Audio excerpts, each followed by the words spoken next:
Welcome back, everyone, and happy hump day. We're going to start to get some practice reports because it's Wednesday, and that brings, of course, always a mixed bag of good and bad news. So, we're going to talk about some of the latest injury news, not all of it bad, believe it or not, and get you updated on what might be going down for week 3. We're here to answer your questions, of course. Start, sit, trade questions, waiver wire, whatever you got, throw it at us, and we'll do as much as we can. And we'll stay on here as long as it takes. And of course, if you know how this works, because you are always on here with us, like a lot of our guys, I already see got their questions lined up way before the stream. If you do have that membership, or if you do super chat, we're gonna guarantee to answer those questions for sure. So if you want to make sure you get your question on the air, that's like your little fast pass to make sure we discuss it. But first, let's talk about today. Now, Wednesday. I know you always say it's the first practice of the week. We still got a while, relatively speaking, until Sunday. Right. But of course, sometimes there's new names that pop up. And you're like, oh, okay. But let's start with the good, I think, news. Jordan Love actually was at practice. So I know a lot of people have been trying to scrape by quarterback because, Jordan Love was drafted a lot, especially in some of our leagues. You think there's a chance? Does this point towards him possibly playing, or do we need to see a lot more? I mean, I there's a chance, but I think it's very low. I think this probably makes me feel more confident that next week, week 4, we see him back. Which look is great. If you drafted Jordan Love, I know a lot of people. I remember, I guess last week heading into week 2. We got a lot of questions like, oh my gosh, I have Jordan Love. Should I go trade for this quarterback? Should I go trade for that? Oh my gosh, I have. It's like, okay, he's not going to be out very long. You can get by a week or two. Like, you know what I mean? So hopefully you didn't panic trade for some quarterback, especially like if you panic traded for, I don't know, Anthony Richardson or pretty much any quarterback this week, because really there were not many big quarterback games unless you had Derek Carr or Sam Darnold, basically. So, you can get by one more week without Jordan Love. But at least it looks like, I feel like this week probably a stretch, but maybe feel good about next week. And if not next week, almost certainly week 5. Yeah, and if anything, I think the first 2 weeks have proven with guys like Derek Carr, Sam Darnold being solid, Baker Mayfield being among the leaders in touchdowns and fantasy points at quarterback, it just reinforces the fact you shouldn't need to trade for a quarterback because you can always pluck somebody off waivers that is at least serviceable. So, yeah, the Jordan Love, it's funny because I always kind of kick myself for falling into it again, but of course we all do because we want to kind of just initially believe what we're told, especially when it's someone who's supposed to be a reliable or truthful source, like a head coach or, media. But like when an injury happens and we all know, okay, well, it looks like it's going to be like 3 to 4 weeks. And then like 5 days later, they're like, oh, there's a chance. I don't know. We're not saying he's not going to play this week. And then the next week it's like, well, he might practice, but he needs more time. And then it's like 3 or 4 weeks later. And we're like, why did we even think he might come back? It's all a big ruse. I mean, yes. All right, now, not so good news. All right, so again, I don't know if we were misinformed or maybe they didn't know it was this serious, but Joe Mixon, just when you thought he would be just fine and maybe come back, now he might be out also multiple weeks. This is not a new injury. This is the same one you saw him get rolled up on in that game, but now it's I don't know. It's not even. Is it officially confirmed? This sounds like it's a high ankle sprain. That's what I'm hearing. Yeah, I don't know. This one's tough because I haven't I don't think the team has come out and said a high ankle sprain. I mean, he was not at practice today. I don't expect that he will play this week.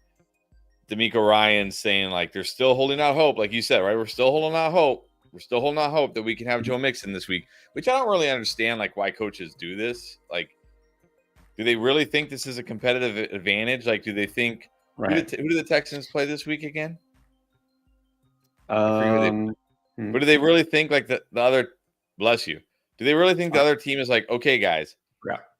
We're gonna work on 2 defensive game plans this week. Okay, the first game plan is we're gonna spend some time on it. It's like if Joe Mixon plays, but then we have this different game plan for if Joe Mixon doesn't play. Like as if this is some like you know what I mean? Like the other team knows he's hurt. The other team knows he's probably not going to play, and if he does, he's probably not going to be 100%. They're not like out there like, oh, what are is Mixon playing? What do we do, guys? Is Mixon playing? Like I don't even understand why coaches do this. So I don't know, but I Mixon this week feels extremely unlikely.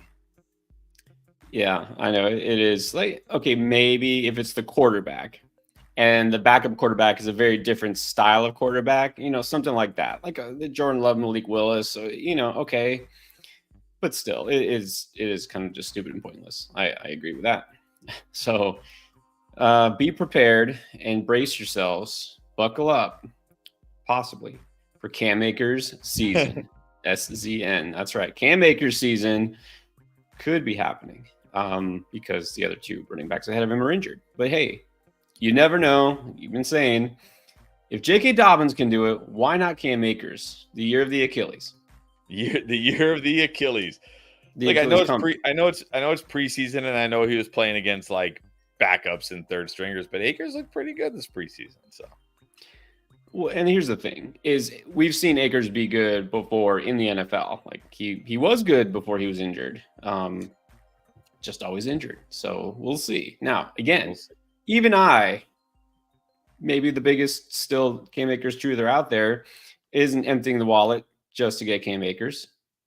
But I'll definitely take him if he's available here and there, everywhere, wherever he's available. And you're down Pacheco, CMC, and these running backs, Kenneth Walker, and you're staring at Carson Steele. Okay, you're staring at maybe Zach Charbonnet still. It's like, why not? Why not Akers? He could be the bell cow there, right? I mean, basically, who else? If Mixon is out and Pierce is out, who's getting touches behind Cam Akers? Like, I don't even know who do they have behind him. Darway, I can never pronounce his name. Darway Ugamunwe. How do you pronounce his last name? Ugamunwe. Yeah, he's like a fullback kind of. Like I mean, he's okay. He's not bad. All right. Anyways, Mixon is definitely a name you gotta keep an eye on. We'll see what happens there. And then it is early, but I did notice Aaron Jones popped up on the injury report. Only worth noting because did talk about Ty Chandler as a waiver wire pickup because Ty Chandler was actually better than Aaron Jones last week. I wonder if Aaron Jones was bothered by this and we just, maybe he didn't even know it until he started practicing. But I've got to think and again, it's early, if Aaron Jones is limited or out, I mean, Ty Chandler is definitely looking like one of the better running back pickups. Agree? Definitely. But I think he was limited today, right, in practice. So that's usually right. That's usually a sign that they're gonna play. But the thing here is it's Aaron Jones. And so I would just say limited now could lead to something later. So I'm just monitoring. I'm not running out. I have to grab Ty Chandler, but that's definitely something you got to keep your eye on because you never know. All right. And then what else is going on? I feel like somebody else is getting hurt. Well, I think the other big one was Nico didn't practice today with foot and hip. I mean, again, it's Wednesday. I don't overreact to Wednesday. But it's always like surprising to me when a guy has a big game, is totally fine, and then on Wednesday they don't practice. It's like, what's going on? But I still think Nico will be fine. Really hope so. Really hope so. And of course, we did a lot last night, talk a lot about that KC backfield. We're still going to get questions, just so you know, in case you weren't here or just haven't been up on things. Kareem Hunt is a Chief again. And this is interesting. They also elevated another running back, Keontae Ingram. You may know because some of us, out of desperation, picked him up at one point 2 years ago when he was with the Arizona Cardinals. Thought he might be a thing. He turned out to not very much at all be a thing. He averaged like 1.5 yards per carry, and I don't think I'm even exaggerating. Keontae Ingram cannot possibly be a thing just because he's in Kansas City, right? No. I think right now the only ones you want are Carson Steele or Samaje Perine. Which, by the way, I talked yesterday. We talked a little bit yesterday about Carson Steele Fab. He went for even in like my one casual league, he went for $25 out of $100, like a 25%. Like people dropped a lot of money on Carson Steele. I believe it. The Kansas City effect is real. Look, I understand it, but honestly, this is going to wind up being probably a 3-man committee. It just is. That's just how Andy Reid is. I mean, how many touches does Andy Reid ever give to one single running back? You know, it's just not how this offense operates. They don't funnel even the targets to one single receiver. So, and then people will ask, and people have asked, you know, does Rashee Rice, Xavier Worthy, maybe even Travis Kelce, do they get a bump up because now Pacheco's gone? Maybe. I mean, maybe, maybe, but it's not like the Chiefs are like we're run heavy, and now they're going to go pass heavy. That's almost literally exactly what I said. Somebody asked, and I was like, well, pass the ball more. Like they already passed the ball. Like it's not a run heavy offense. So I mean, how much less can they run the ball? Like, but anyways, right. We'll see what happens there. And again, you got questions about Kareem Hunt, Carson Steele, any of these guys, anything you got, we're going to help you. That's why we're here. So stick around and definitely start putting up your questions there in the chat. Before we get to that, I do need to remind you that you still have about 24 hours to take advantage of a free pick on Underdog. That would be Aaron Rodgers just getting 1 yard. Going back to the well here with this one. Aaron Rodgers gets 1 yard. You win that free pick because new customers can take advantage here. If you sign up for the very first time on Underdog, you get this free pick along with whatever the other daily promotion is, which is all something else every single day. So make sure that you check that out now. And if you do sign up for Underdog for the very first time, you want to use our promo code. It's ENDGAME because that gets you that free pick plus a deposit match for your first time deposit up to $1,000 in bonus cash. So it's definitely worth it. So if you haven't tried Underdog, it's still a great time to do that. And it's even better to check out our app. It's called Draft Lane. Really had a lot of good feedback about it. Definitely people checking it out. I know we've had a ton of requests just today. So from people who have not been able to get on the streams, or you know what, maybe you have another question or something else comes up. You have a follow-up to a trade question. You're still not sure about something. You don't have to wait for us to be live on here. You can use the app. So Draft Lane, it's on the App Store or Google Play Store, absolutely free to download. And when you first sign up on Draft Lane, if you're a new customer, you get a $10 credit in your account. So you can ask your first couple of questions basically for free. So it's definitely worth checking out there. This is a limited time offer as well. Can't guarantee we'll be around forever, but definitely worth checking out. All right. And so the question, not really. Not really. Sort of. Not really. There's always going to be new injuries. That's just like in the NFL. Yeah. Big shout out to Boomer being first again. All right, so let's answer his question first. Best stash here. We know we want to stash some running backs. Who do you like here best? Is it just keep Bucky? I mean, I think you got to go. I think. I mean, Rachaad White a little banged up. He did practice today, though, limited. So, but you know, there's anytime a running back is banged up, there's always a chance they get more banged up. Huh. But I think you probably like I'm not. I don't know. You probably got to go Braylon Allen, I guess, right? Well, I mean, I look at this, and you know, I know Boomer's lineup. It's a stash, right? It's not somebody he needs to start, right? I mean, maybe I'm a little overly optimistic. I still think Blake Corum is the guy who has the most upside. If something happens to Kyren with those receivers out, we could see a ton of Blake Corum, and we might start to see Blake Corum instead. Anyways, now that they don't have as much of a passing game, Braylon Allen would probably be next, I think, as a pure stash. And Bucky Irving, I mean, these guys are all pretty close, just to be honest. But I think it's one of the first three. Yep. And if you want to hang on to Bucky, that's fine too. Exactly. All right, what's up, Alex B? Got the membership. Pick one. Pittman, Pickens, JSN. Let's see. Not Pittman, unfortunately. No. I think you got to go Pickens. I know JSN's coming off the bigger game here, but Pickens going to get the targets. It's not a bad matchup for him this week. I think he just has more upside. I'm going Pickens. I'm still in on Pickens. I'm in on JSN as well. But yeah, this week I'm going to go Pickens. I think both of them are good choices. But yeah, Pittman surprisingly falls to the bottom of this list, at least this week. Another league, pick one, Zamir, Steele, or Chuba. Trusting Carson Steele, his first crack at the job.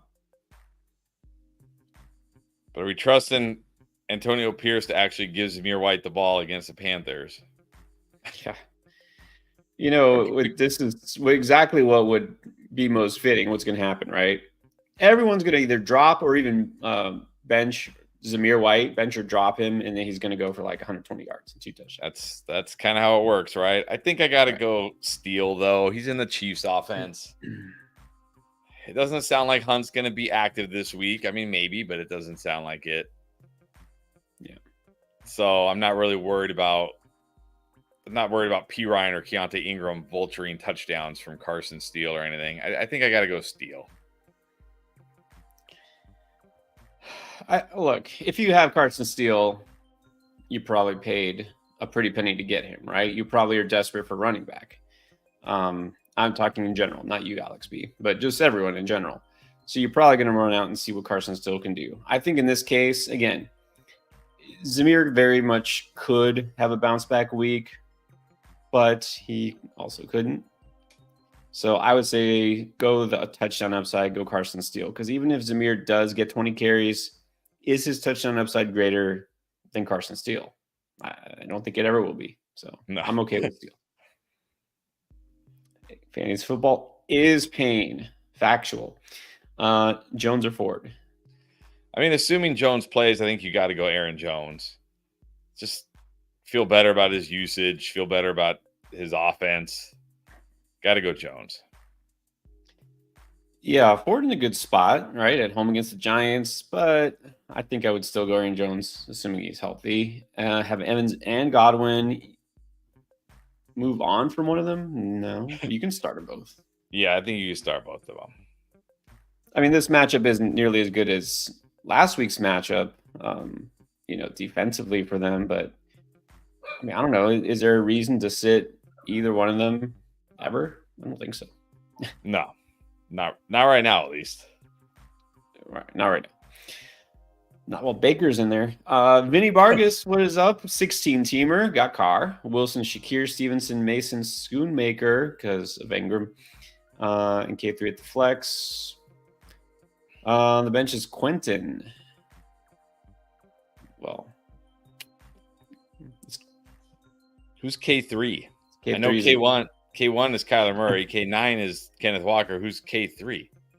I'm wondering K3 is Kenneth Walker. Isn't he Kenneth Walker the third, or is he the second? Oh, so he has two nicknames. He has K in his jersey number, but he also has K and his I don't know what you call that. Interesting. Okay. I'm guessing we are taking uncreativity of nicknames to a new level here. It's like he is just M Junior. That's his nickname, M Junior. Mm-hmm. A Junior. A3. Okay. Kenneth Walker. Well, I don't think Kenneth Walker is playing this week. Right. I really don't. So you're probably going to have to move Quentin Johnston to the flex. I mean, I can't think of who else it would be. I'm trying to think. K3. I don't know. If anybody in the chat can think of something else, it might be. That's probably who it is. I don't know who else it would be. So, all right. Well, just put Quentin in there. QJ. Put QJ in there. Yeah. And then also Vinny's got a 10-teamer.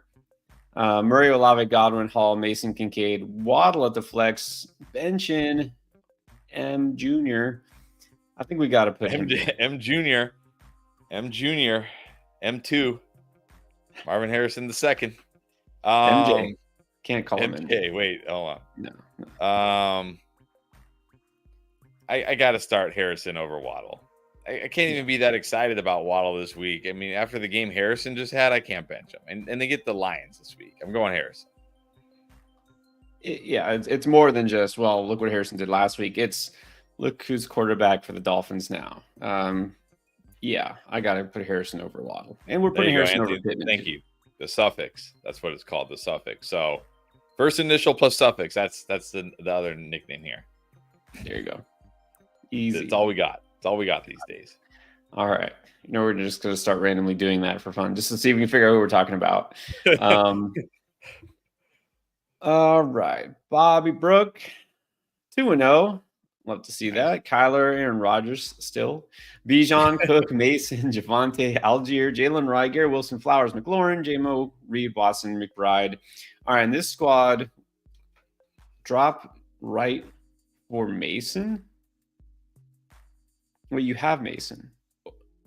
What?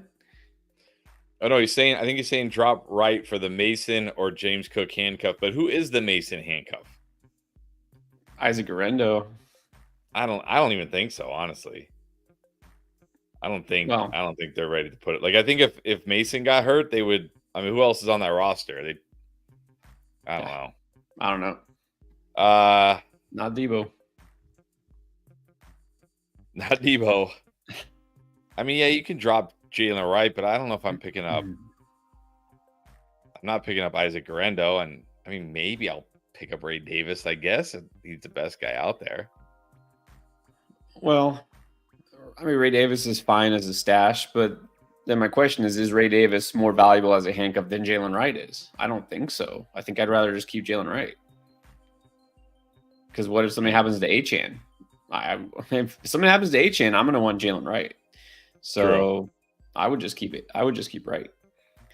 Because I know you're saying, well, I have Mason. What if I get the other guy from San Francisco? But then it's like, is he really that valuable at that point? And Jalen Wright, I think, will be better than Garendo or whoever. I don't know. I'm really curious now. Like, who do they have? Okay, Moises. And by the way, wants to clarify here, it's B. Robinson is Brian, not Bijan. So in this team needs 2, and a flex. Monty Henry, Brian Robinson, B. Rob, Waddle, G. Will, Higgins, Neighbors, BTJ, QJ. All right, your running backs are going to be, I think, Henry and Robinson. Your wide receivers are going to be Wilson and Neighbors. And, I know it's PPR, but am I flexing? Monty is like really. And I feel like I talk bad about Monty every week, and I don't even know why. But I was looking at the numbers today, like for all the running backs, not just David Montgomery. I wasn't like, oh, let me just go look at David Montgomery. David Montgomery has played 41% of the snaps, has only gotten 48% of the carries, has only ran 28% of the routes, has only gotten a 6% target share, and is far exceeding his expected fantasy points. Like David Montgomery is hitting his ceiling right now. Could he do it again? I guess. But I don't know if I want to start I know it's PPR and you just feel like you should put Waddle in, but man, I don't even know. Maybe I just go Monty at flex, even in PPR. Yeah, I mean, the good thing with Monty is he's in an offense that, number one, will run the ball. Number two, can run the ball because they have one of the better offensive lines. And, of course, touchdown upside. So he's a pretty safe RB2, which is rare. But I still think even this week, I think I'm going to give the edge to B-Rob. I'm still starting Derrick Henry. So Henry, B-Rob, Garrett Wilson. The question is Waddle or Neighbors. And everyone's all over Neighbors because he toasted the Commanders. I guess I would give the edge to him just because of the Skylar Thompson factor. So there you go. And then the flex, man, I don't know. Is Brian Thomas worth flexing now over Waddle? Not this week on the road against the Bills. I don't think so. Yeah, not this week. And Higgins isn't going to play, so there you go. Yeah, I know. I was trying to look. I'm like, is there anything? Was he out there practicing today? Probably not. Oh, probably not. All right. Frosty, what's up? Pick 2, Waddle, Godwin, Ridley, J-Mo, Cooper. All right, Godwin is the must here.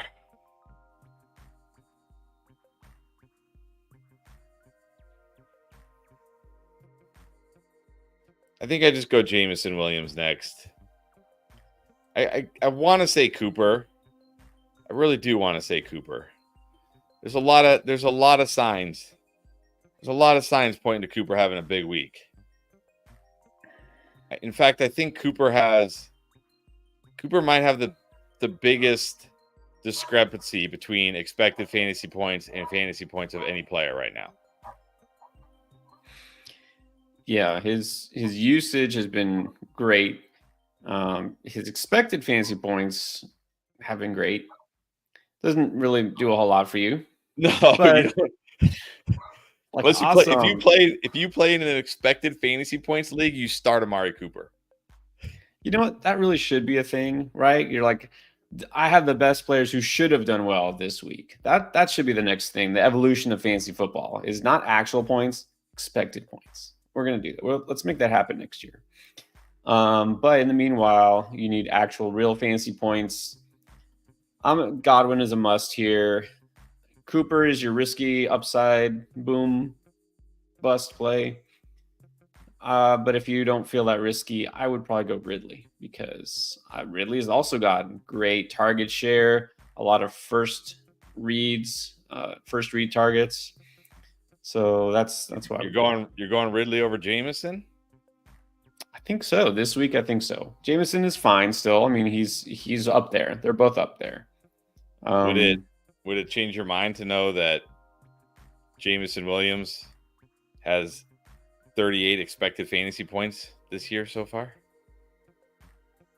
No. And a 34.5 first read percentage? No. Ridley's got a high first read percentage as well, doesn't he? He's actually, what was it? Air yard percentage share. I think he's like number 1 because they don't throw to any other receiver. And how many air yards do they have in that offense?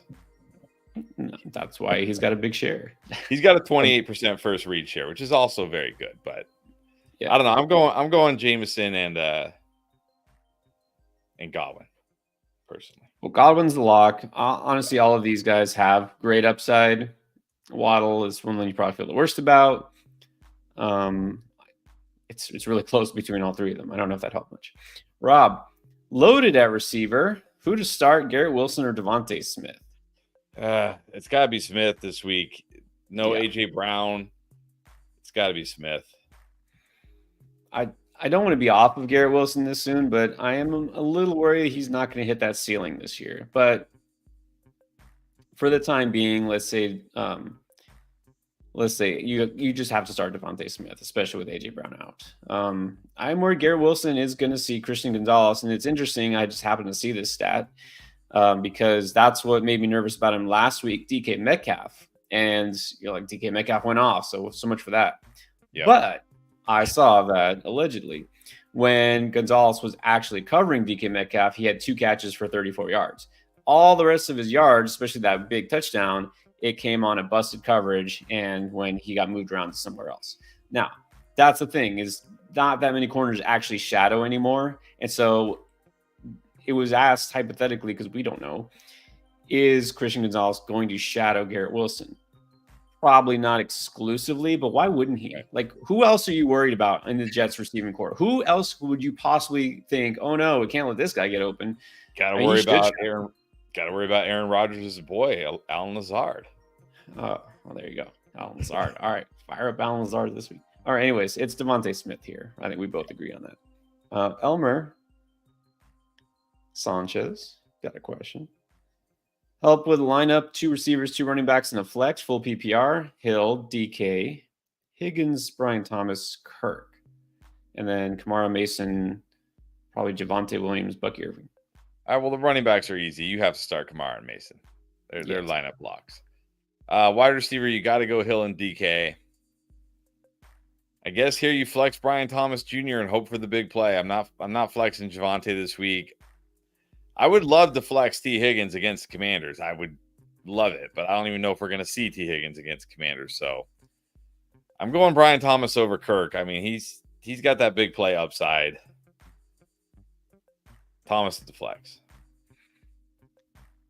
Yeah, this one pretty straightforward. Kamara, Mason, Hill, DK, and then I think you just have to go Thomas over Kirk until further notice. I mean, I'm not dropping Kirk. I know a lot of people already have. A ton of people already have. I just kind of looked up player percentages on Yahoo. I think it was 16,000 fantasy teams had dropped Christian Kirk today. It's a lot. It's only been 2 games, but still, I get it. So speaking of that, let's do Ryan, 369 Ryan. Some interesting names were dropped in this one league. So again, guys, waivers run already in your leagues. Go out and check the waiver wire to see who was dropped by other players when they made their claims.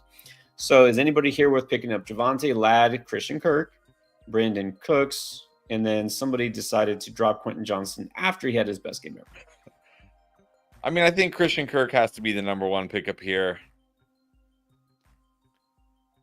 I guess Ladd probably number 2, or maybe QJ number 2. Let's see, Ladd. Yeah. I'm looking at their numbers. Ladd's been okay. Quentin Johnston. Wow, Quentin Johnson has a 38.5% first read share. Yeah, maybe QJ number 2. Yeah, I think so. I mean, in this group, I would still scoop up Kirk because we know what he can do and what he has done. So go for him. Yeah, QJ. Yeah, I was just looking at Kirk, and I mean, it's not great. Like, I mean, only a 13% target share. That's not good at all. Only a 17% first read share. That's not really very good. But, I mean, his expected fantasy points right now are 20, which is like 10 a game, but he's only gotten you 5. So I guess there could be regression coming. Maybe this week he gets you 15. What's really interesting in an aggravating way is this Jacksonville offense with Evan Ingram out didn't benefit Kirk. No. They just threw it more to the backup tight ends. Like it was the same thing. Like, okay, instead of Evan Ingram getting, 6 catches, Brenton Strange got 6 catches. Didn't help Christian Kirk. So don't know what to say about that, but I'd still pick him up. Juice, 14-teamer, Kyler Gibbs, Mason, MHJ, Juwan Jennings, Mike Gesicki, nice, Ford. On the bench, got Kirk, among others. Got QJ and McConkey. Again, just completely dismissing my advice and picking up Alec Pierce. Okay. Any changes? I mean, no, you can't. Okay, maybe Jennings, but who am I putting in over? Like, I'm not putting Quentin Johnson in this week. No, not against the Steelers. I mean, maybe Kirk, but I don't even know if I'm doing that.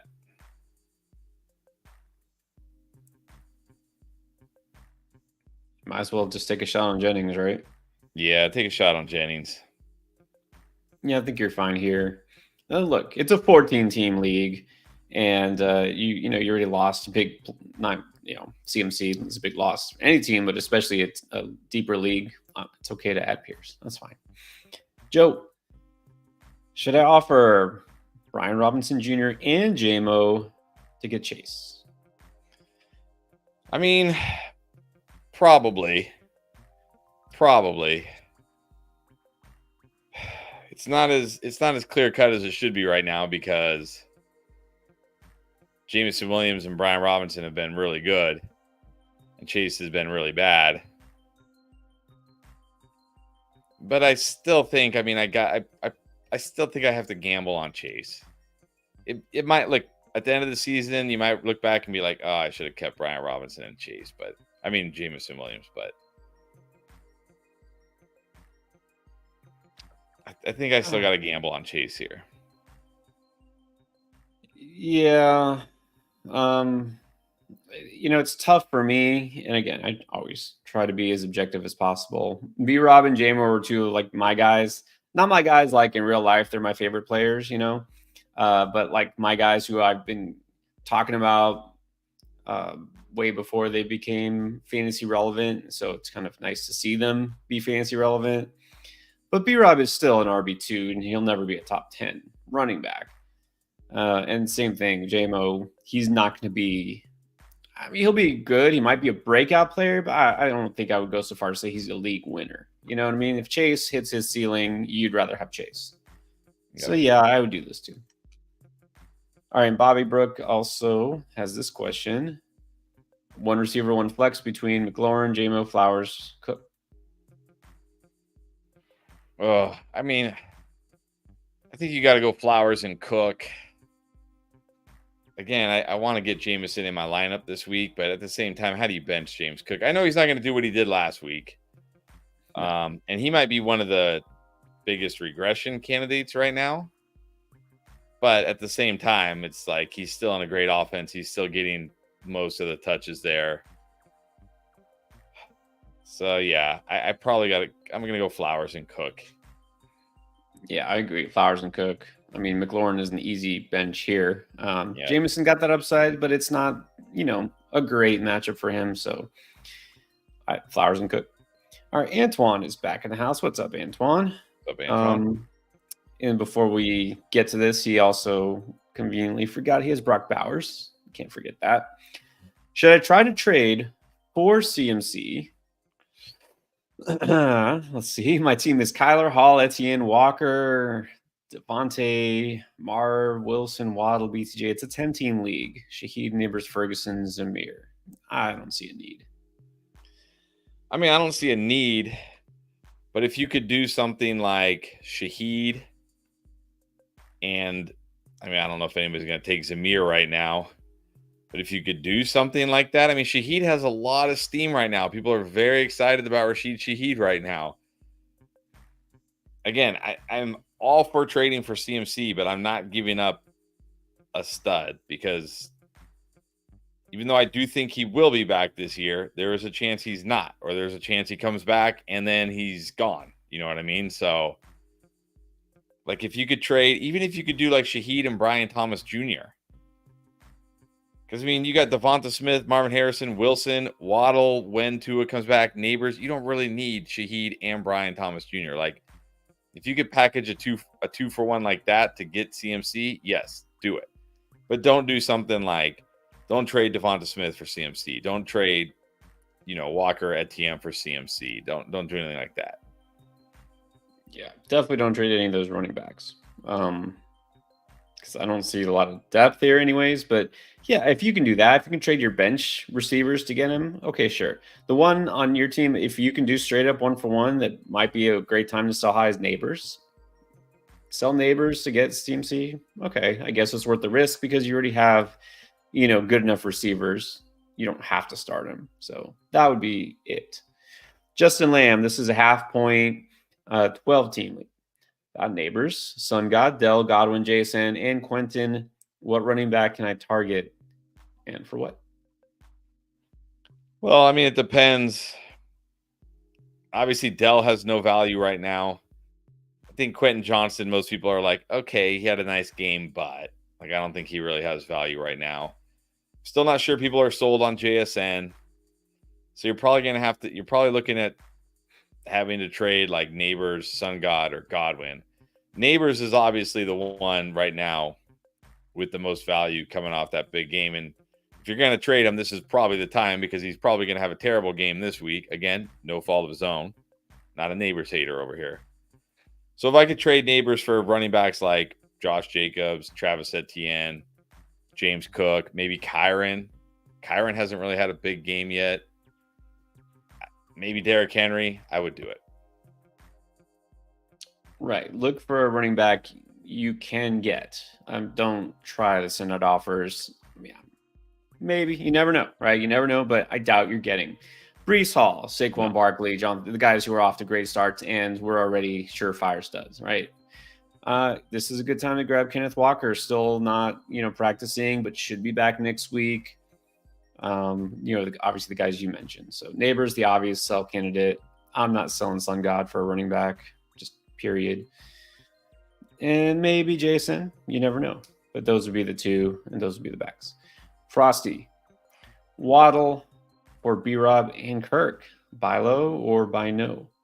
I mean, this is basically Brian Robinson. I mean, look, I mean, Kirk will be better, of course, right? He can't be this bad. Like he can't be this bad all year.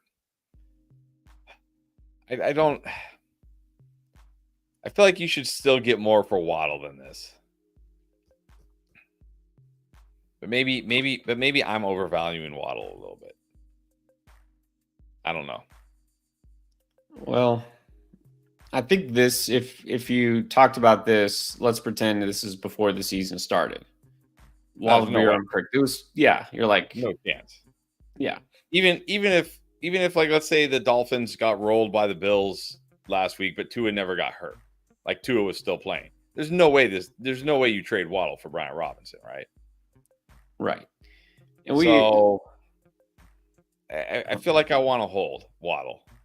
Unless you're just desperate for running back. Like if you're like, hey, Waddle's like I've got 4 or 5 like really good top 20, top 15 wide receivers, and I really need a running back, then okay, maybe you can part with Waddle for Brian Robinson and not have to worry about Tua. But I feel like Tua is going to be back, and when he's back, you're gonna want Waddle.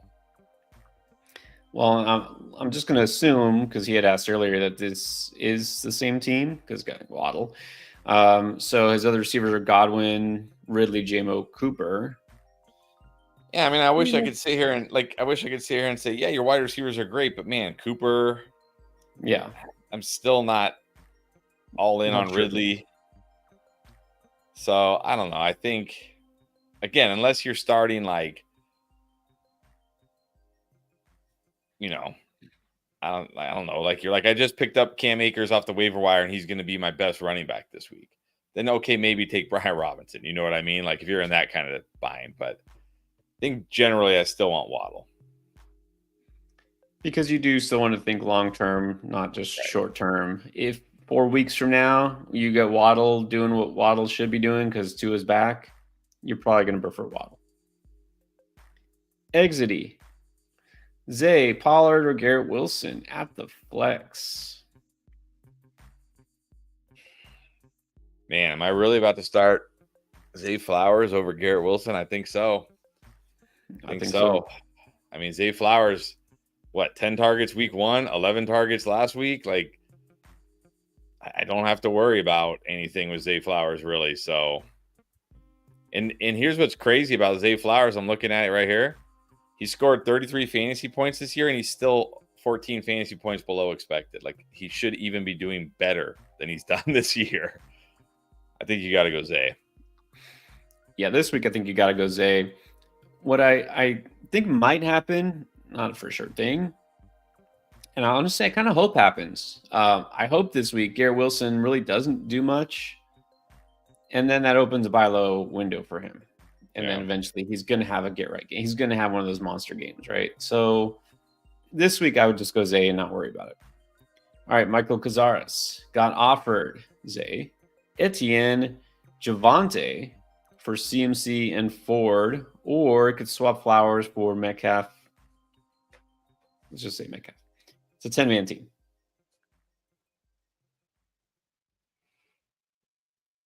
Yeah, I mean, I think I got to take the Etienne Flowers or Etienne Metcalf side here and just not risk it with CMC. This is a good enough offer. Don't take Higgins. It's either Flowers or Metcalf. And really, I don't know, pick one. Honestly, whoever you like best. I don't know if I can say one is significantly. I would prefer one significantly more than the other. But just give me Etienne Flowers and even Javonte, fine. And just not have to worry about CMC. Exactly. I would take this if you're getting the Etienne Flowers side, or if you prefer Metcalf. But I would take Flowers is fine. I would take Etienne and Flowers. I would just say you can keep Javonte. That's good.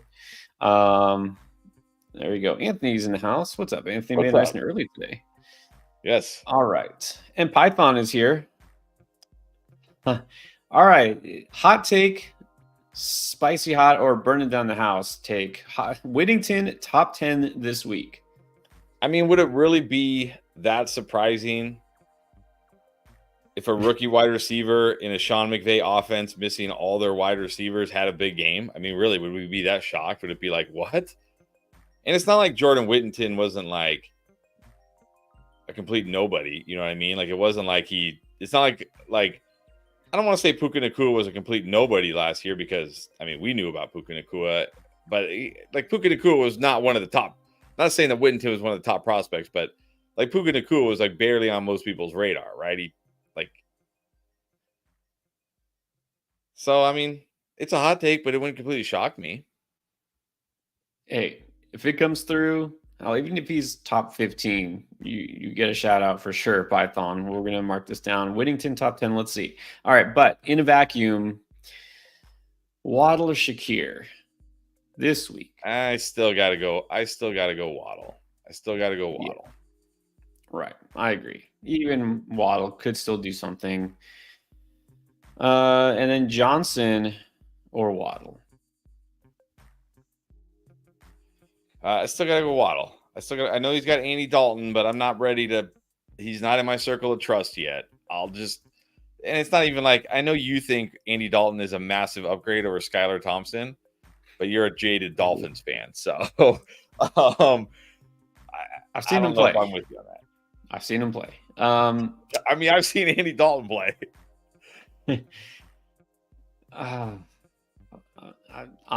If full PPR, I might go Deontay and just see what he gets me.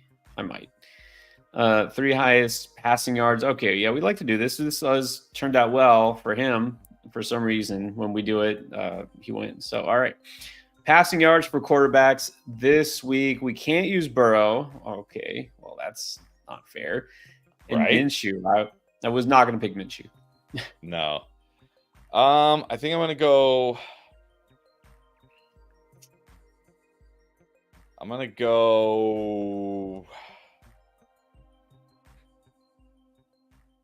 go Purdy against the Rams. Ooh.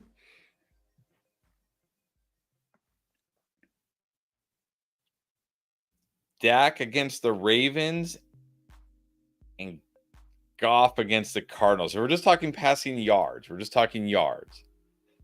Right. Not fantasy points or anything like that. I am going to go, of course, against the Dolphins here. I'm going to pick Geno Smith. You're not picking Skyler? I'm not. I'm going to go Geno Smith. I'm going to go Dak. Faith in Dak a little bit. And we'll go Josh Allen. So there you go. See how that turns out. Good luck with you, Python. As always. Alexis is back in the house. Let's see. Where's his question? Here it is. Rate my team. 12-man full PPR. Got Fields, Devontae, Garrett, Brees, Barkley, Robinson, Kincaid. On the benches, Walker, Caleb, Love, Kirk, Bucky, DeMarcus. Someone finally dropped Goff. Yeah, you can leave him on waivers. I mean, you can drop Caleb if you really want to get Goff. Yeah, I mean, I'd probably start Goff over Fields this week, though. Fields, well, I mean, you think top 3 in passing yards, definitely feel good about him.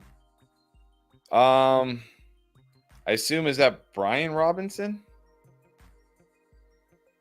Brees, Barkley, Brian Robinson, I'm guessing. All right, and you got Kenneth Walker. So running backs are good. Devonta Smith, Garrett Wilson, Marcus Robinson, Kirk. Wide receivers are okay. I mean, if Garrett Wilson becomes the guy we think he should be, wide receivers are pretty good. Kincaid and A streaming QB. I'm gonna say. I mean, it's pretty good. You're really good at running back. Maybe you should. Well, maybe when Walker comes back healthy, you should try to trade one of those running backs for a wide receiver. But I'm gonna say an 8. I think. I mean, your running backs are good, but you don't really have a quarterback till Love gets back, which he will, and that's fine. Kincaid, again, I'm not holding out. I mean, I still think Kincaid will be fine and startable. Maybe not tight end 1. Just the receiver depth is not there with Kirk. Just not doing anything. DeMarcus, I'm gonna go 7.75 just because the running backs are definitely the strength here. Now, if you flip one of those backs to get an upgraded receiver and then Love comes back and Kincaid starts to do things, yeah, this team definitely gets much better. Keith has got I'm sure an interesting one for us. Starts it. We got to bench somebody here. 5-point bonus for a 50-yard touchdown and another 5 for hitting 100 yards. All right. So receiving 100 yards receiving. Although I guess he's only asking about wide receivers, so it doesn't matter. Right. So with that in mind, long touchdown bonus, Wilson, Harrison, who just did that a couple times, or Jameson, who's done that. Again, I think you got to go Harrison. I think you got to go Harrison still. To start or to sit? Oh, we're one of these players. Oh, I think you got to bench Garrett Wilson. Agree. Like, is he really going to get a 50-yard touchdown? I mean, though he could, because he's one of those guys that can like shake a tackle and take it 50 yards by himself. But I don't think Aaron Rodgers is throwing a 50-yard bomb to him these days. So I think Garrett Wilson's the one who sits. I mean, besides the fact he just did it, Harrison has clearly the best matchup here, the best chance to do that. Go Harrison, and then, yeah, this week, like I said, not feeling Wilson, just go JMO. All right, and then let's get to the next one. It's Joey Ford. Pick 1, Quentin Johnston, Jerry Jeudy, Darnell Mooney, or Rome Odunze. Yeah, I can't start Rome Odunze right now. I really don't want to start Quentin Johnston this week against the Steelers. Jeudy, I think, is like fine. It'll get you points. I know Mooney's coming off that big game, but I'm not sold. Oh, man.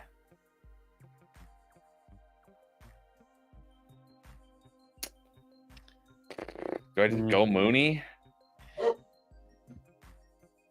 I think so. I mean, I don't really love any of these guys this week, to be honest, but maybe that 2-minute drive is going to be what the Falcons needed to get this offense going and Kirk going and everybody. That's what they should just look back and say, guys, let's just forget the playbook. Just run a no huddle. Just Kirk, you just figure it out. Just throw to somebody. Like that might actually work better. I'm going to go Mooney because Odunze, like you said, not startable. I mean, Keenan Allen is, even if he plays, DJ Moore, not much ceiling. Like Odunze is not startable. Johnston's just a bad matchup. Judy's not a terrible matchup, but I'd rather go Mooney because they might have to pass a lot. Again, Jermaine Harris, Waddle for Cooper. London, Deontay, Kirk. Yeah, but again, I think this might help you out in the short term if Cooper starts putting up fantasy points like he should be. But if Tua comes back, let's say after his, 4 weeks from now when his IR stint's over, Tua comes back, you might really wish you had Waddle. So I think I'm just holding Waddle here again. Yeah, I just don't feel like this is necessarily an upgrade, So, no, I mean, I know you're hurting. You thought this receiver room was good, and I would have been happy with this receiver room in a 14-man league before the season. But London did something. I think he'll get better. Deontay Johnson. Now there's hope. Kirk can't be that bad all year, can he? I mean, really? Can do nothing? I mean, he can't be Cooper, this bad, no. I know it's hard, but I think maybe just stay patient a little longer. All right. Let's do a couple of the. We're still catching up to super chats, by the way. Don't worry, guys. We see you. We're gonna get to you. Let's do a couple of these others real quick. Some people who were on early in the chat after we got on. Joe Scarecrow, Prescott, or Dirk? I mean, I'm still going Dak. If you want to start Carr this week, fine, but don't drop Dak to pick up Carr. I mean, let's not forget, this is still Derek Carr. This guy on any week can go out there and just wreck your team. Just wreck it. I mean, destroy it. Trust me, it's happened to me many times. So if you want to pick up Carr this week and start him over Dak, fine. But don't drop Dak for Carr. I'm going to stick with Dak. You know what happens, right? The pendulum swings. So the teams that look really good are going to falter, and the teams that look bad are going to bounce back. It's not a guarantee, right? The Cowboys could definitely lose to Baltimore. One of those teams has got to bounce back, right? They're both disappointing after last week. I think that the Cowboys will be better. I think Dak is still startable. All right, what about Champagne 7? Dropping Gus to get Akers? I mean, if he's the only guy you can drop, sure. But, I mean, let's not forget, like, I know Gus has been terrible, and maybe he'll just be terrible all year, but 18 carries in this Chargers offense last week. He's had more carries than J.K. Dobbins both games. Obviously he's been significantly worse than J.K. Dobbins in both games, but the Cam Akers might only get a week. What if Dameon Pierce is back in week 4? You know what I mean? And then and now it's a committee with him and Pierce or something. Like, I mean, if Gus is the worst you got, fine. But I feel like Cam Akers might just be like a 1-week spot start, and that's it. Now, of course, the other side of that equation is, what if Cam Akers is so good in week 3 that they cut Dameon Pierce and then they just don't look Joe back. Mixon? They cut Pierce and Mixon. Like, we don't even need you. He's the backup. And Mixon's the backup. The Chiefs trade for Joe Mixon. I think you can do this because Gus, it's fine to drop Gus, in other words.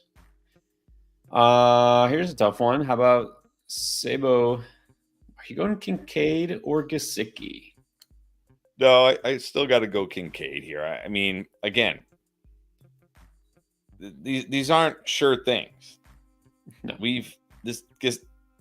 Gesicki could be a total trap this week, right? Because it's like, oh my gosh, Gesicki, look at what he did last week. Now he gets the Commanders. It just makes too much sense. Yeah. Usually when it makes two. And look, I picked up Gesicki in a couple leagues. I'm going to start Gesicki this week. But even I understand, this could be a trap. We could be looking at after Monday Night Football going, how did Gesicki get 1 catch for 5 yards? How did this happen against Commanders? It's Mike Gesicki. I'm still playing Kincaid. Same thing I just said. Just like teams, players that were good last week will do nothing this week and vice versa. Kincaid has done nothing, so of course he'll go off. So I don't blame you for doing this if you really want, but I would stick Kincaid in there. So, all right, let's get to Anthony Romesburg in full PPR. One of these things is not like the other. Zeke, Monty, Henry, St. Brown, Ayuk, Godwin, Kirk, Brian Thomas, Goddard. You cannot start Ezekiel Elliott. No. Monty and Henry for sure. St. Brown and Ayuk at wide receiver. And I hope you can flex somebody here because I want to start St. Brown, Ayuk, and Godwin. So hopefully you have a flex.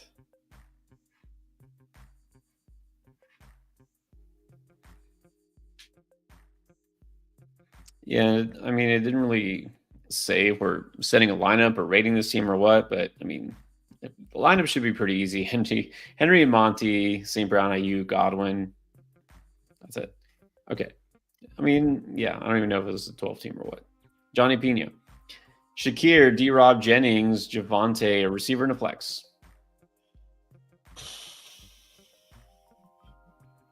I'm going to go Shakir and Jennings, I think. Shakir and Jennings.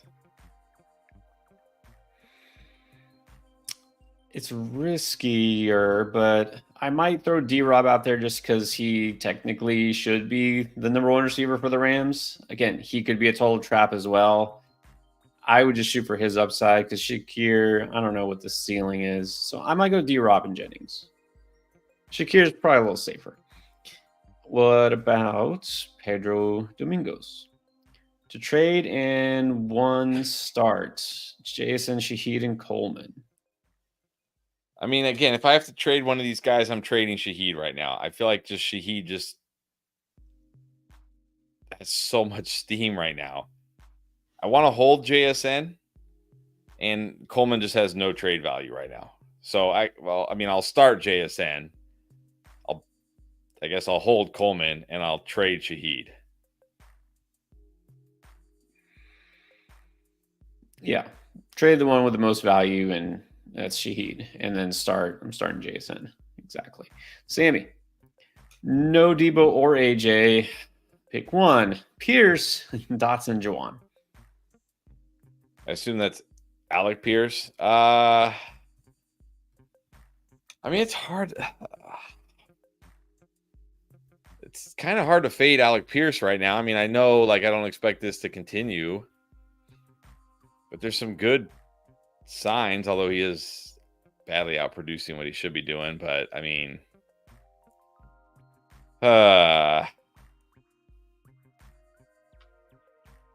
it's definitely not Dotson. No, definitely not Dotson. Definitely not Dotson. I don't know. I might just keep rolling. I might just roll Pierce out there again until he doesn't do it. I mean, in this case, sure, why not? And Pierce has made some big plays, could have touchdown upside. Because Jawan Jennings is fine. If you need a flex in this kind of situation, sure. Let's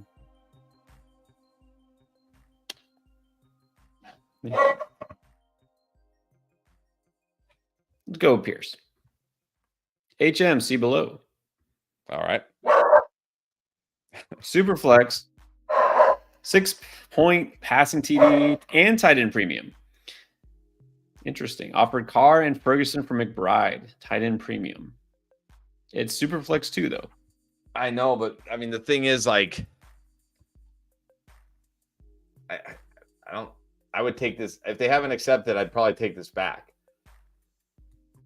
It's not like Ferguson is bad. I mean, sure, he's not going to be as good as McBride, but there's talk that he could play this week. He was limited in practice today. Ferguson could be back this week, and you're giving up the MVP and Derek Carr. Yeah, I want Carr Ferguson here, even in tight end premium, because I just don't feel like if you were saying Carr and Freiermuth, maybe you could talk me into McBride, or Carr and whatever, some other not very good tight end, but it's Ferguson. He'll be fine. I want Carr and Ferguson, definitely. Yeah, in a vacuum, I'd say with this format, I would love to have McBride, but that's super risky. If you're saying you don't have a third quarterback and there are none available, what happens if Anthony Richardson gets hurt, which a lot of people are kind of expecting him to happen? You really want to roll out, backup Colts quarterback who, oh wait, it's Joe Flacco, right? Yeah, you do want Joe Flacco. Yeah. But still, bye weeks, and it's I really wish you could do this, but I don't think you can. Yeah. Nope. All right, Jermaine Harris with another one. Lost Pacheco in a 14-man league. All I have was wide receivers. Still have Bijan and Brooks on IR. Okay, I was lucky to pick up Carson. Got Steele and Pirine off waivers. So who are you starting? I guess. Yeah, Steele. I'm starting Steele. I think he's going to get the most touches here. I think he's going to get most of the work. I think he's going to get the goal line work. So definitely Steele. Yeah, I mean, that's all you got. That's what you got. You just need to get by. Yep. All right, Carl Williams says someone dropped Love, picked him up, even though he already has Kyler. So would it make sense, or would it be dumb, to sell on Kyler after 2 big games and just go with Love? No, not dumb at all. Because I mean, if you can trade Kyler and get a good wide receiver or running back in return, why not? Jordan Love will be good enough at quarterback when he's out there and healthy. Like, yeah, do it. I think this is really smart, actually. This is Yep. exactly how you improve your team. You got a quarterback who we talked about as a top 10 quarterback for fantasy. As soon as he comes back, a week, maybe two, should be a top 10 quarterback, and you get whatever you can get from Kyler. This is really a good move, Carl. Yep. Just Very know good that move. if you trade Kyler, of course, you're going to have to stream at least one more week. That's fine. Like, that's All totally right, fine. just go pick up MVP Derek Carr. You'll be fine. Exactly. All right, Reborn. With Pacheco out, got Bijan and Mason. Well, that's pretty good. Somehow Singletary, Mostert, Warren, and Steele likely was dropped. Which one of these do I drop to finally get a good backup tight end? None. You dropped none of them. You dropped none of them. I mean, like, it's so funny to me. Like, I mean, you're probably not, like, maybe your league doesn't use Fab or whatever, but it's just funny to me. Like, last week, Likely was like, you have to pick up Likely, and now people are already dropping him. A week later, people are already like done with this guy. And here's the thing. You don't need a backup tight end. You don't have to have one just sitting on your bench or your roster, because whatever tight end you pick up, and then you're like, well, Likely, well, why was he dropped? Right. He's the backup tight end on his own team. And look, week one was great. It's over. So you don't need Likely. And a backup running back is more valuable. No, you don't really need Jalen Warren. He's not doing much of anything. Probably won't. But I would keep him over backup tight end. Frijola, 33. Traded Ford and Addison for an injured Pacheco and Javante. I want to say this is good, but we did hear, like, Andy Reid had a quote today where he said, like, I can't give you a timeline on his return, whether that's this season or next season. Like, wait, what? Yeah. I thought it was 6 to 8 weeks. What happened to 6 to 8 weeks? Now we're talking about next season potentially. But if Pacheco comes back this year, then I think this is a huge win for you. If he doesn't, then maybe it's an L for you, but not a huge. I mean, is giving up Ford and Addison really that big of an L? Probably not. Yeah, I mean, I'm fine trading those two guys. I don't know. I'm personally not trading for a guy like Pacheco this soon. Again, why can't you wait a couple of weeks? You're worried someone else is going to trade for him first? Okay, you didn't lose anything. It's fine. So I'm not trading for Pacheco right now, but I guess it wasn't a big loss. Hugo Gautier, London worries all of us a bit. Would you trade him, or do you think better times are coming? That's a tough question. I mean, my answer is going to be what my answer is usually in this. Like, if somebody's willing to give me something really good for Drake London, like if somebody's like, hey, I'll give you Ramondre Stevenson, which I doubt, but you never know. If somebody's like, I really think Chris Olave is just, because there's people out there that just think Chris Olave is like the most overrated player in the world. Sure, give me Chris Olave. Give me Chris Olave. You know what I mean? Like somebody like that, sure. But if they're like, but if you're going to go out and trade for, like, I don't know. That doesn't make sense. I don't even know. Like, if you're going to trade Drake London for, say, like Michael Pittman, I mean, just give me, I'll just keep Drake London. If you're going to trade him for like T. Higgins, I'll just keep Drake London. Right. I'm not trading him just to trade him. In other words, not that worried. By the way, like, I guess if you want a league winning tip, we got one from the Conscious Machine. Remember him? Or it. All right. Picked up Jordan Whittington. Consider yourselves informed, because he also drafted Jordan Mason. So, all right, go get Jordan Whittington right now. Who, I guess I could say I did inform you, because last week on the Beat the Breakout, talked about Jordan Whittington. So there you go. He was actually on the thumbnail. That's right. Called it. He's done nothing. Yeah. Matthew, I'm calling it in advance. This is the future victory Yes. lap. Yeah. That's a new.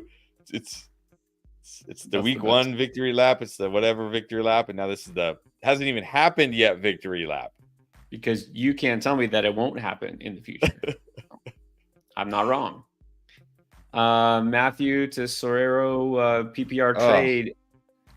No, CD and Waddle for Wilson and Rice.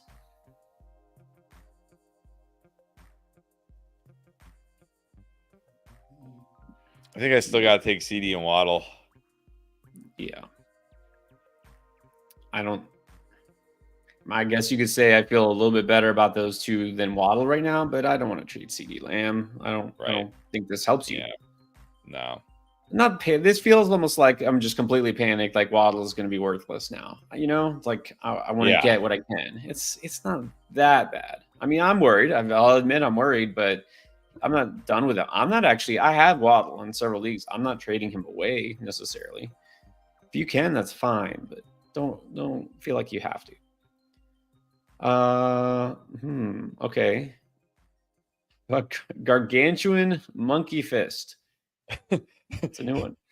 Would you trade JMO for Pickens? I don't know. Sure. I don't know. This feels so lateral to me. Like, kinda.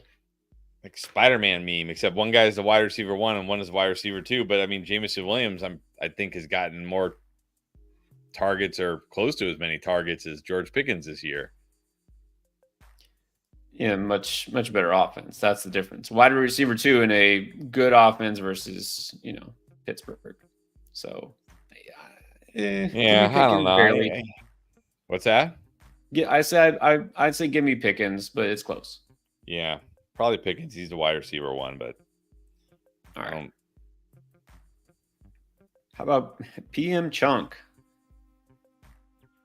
12-team PPR, Godwin, Kupp, Deontay, Ladd, Watson, Brees, Gibbs, Achane, Dowdle, Hubbard. Would you trade Achane or Rashee Rice? No, Achane. It seems like the only thing that can stop Achane is an injury, because Mike McDaniel's not going to stop Achane. He's going to do the opposite of stop Achane. I mean, I understand you lost Kupp, and then your receivers are a little sketchy after that, but I mean, I think I could trade Achane if I'm getting a stud receiver, like a legit stud receiver. It's got to be a little bit better than Rice. Yep. All right. Daniel Hart. No RB. Okay, so pick 2 RBs. I think he's clarifying he drafted 0 RB. Okay. All right. Najee Moss, Singletary, Bucky, and Braylon. That's how we got here. I think I'm going Moss. I'm just going to gamble on him against that terrible Commanders defense. Everybody gets a you get a touchdown. Everybody gets a touchdown. So give me Moss. I guess Najee against the Chargers. I really don't want to start Singletary on the road against the Browns. And Bucky and Braylon are just handcuffs. I'm not banking on Braylon Allen doing that again. Moss and Najee. When in question, follow the touches. Those guys should get the most touches. So, yep, Najee and Moss is exactly where I would go. And then what about Carlos Ariel Ramos? Panic level with Kyron and Evans? Okay, I know Evans had a down game last week, but I mean, let's not forget in week 1 he was an absolute monster. So the panic level is whatever. Pick any number you want below 0. That is my panic level on Mike Evans right now. Yeah. Kyron Williams probably pretty much the same here. I know he hasn't had any huge games yet necessarily, but I mean, this guy, everything is there. He's 85% of the snaps, 70% of the opportunities, running the route at almost 70% of the routes. Kyron's going to be fine. My panic level on Kyron is a 0. No, I mean, there's really no reason. There's reason to worry about Kyron because the Rams offense could be horrible, right? Without their 2 top receivers. and they just might not be ahead. So I wouldn't say it's panic though. Maybe like a 3 with Kyron and a 0 for Evans. All right, Sammy wants to know which tight end would you go with between Hunter Henry or Mike Gesicki? In PPR, I'll give Gesicki the slight edge. Maybe a little more than a slight edge, because I'd rather have the tight end catching passes from Joe Burrow playing the Commanders than the tight end catching passes from Jacoby Brissett playing the Jets. So give me Gesicki. Gesicki could be a trap, definitely. But like you said, better off. Well, I don't even know better offense, better quarterback, and definitely the matchup. I mean, you just got to take a shot.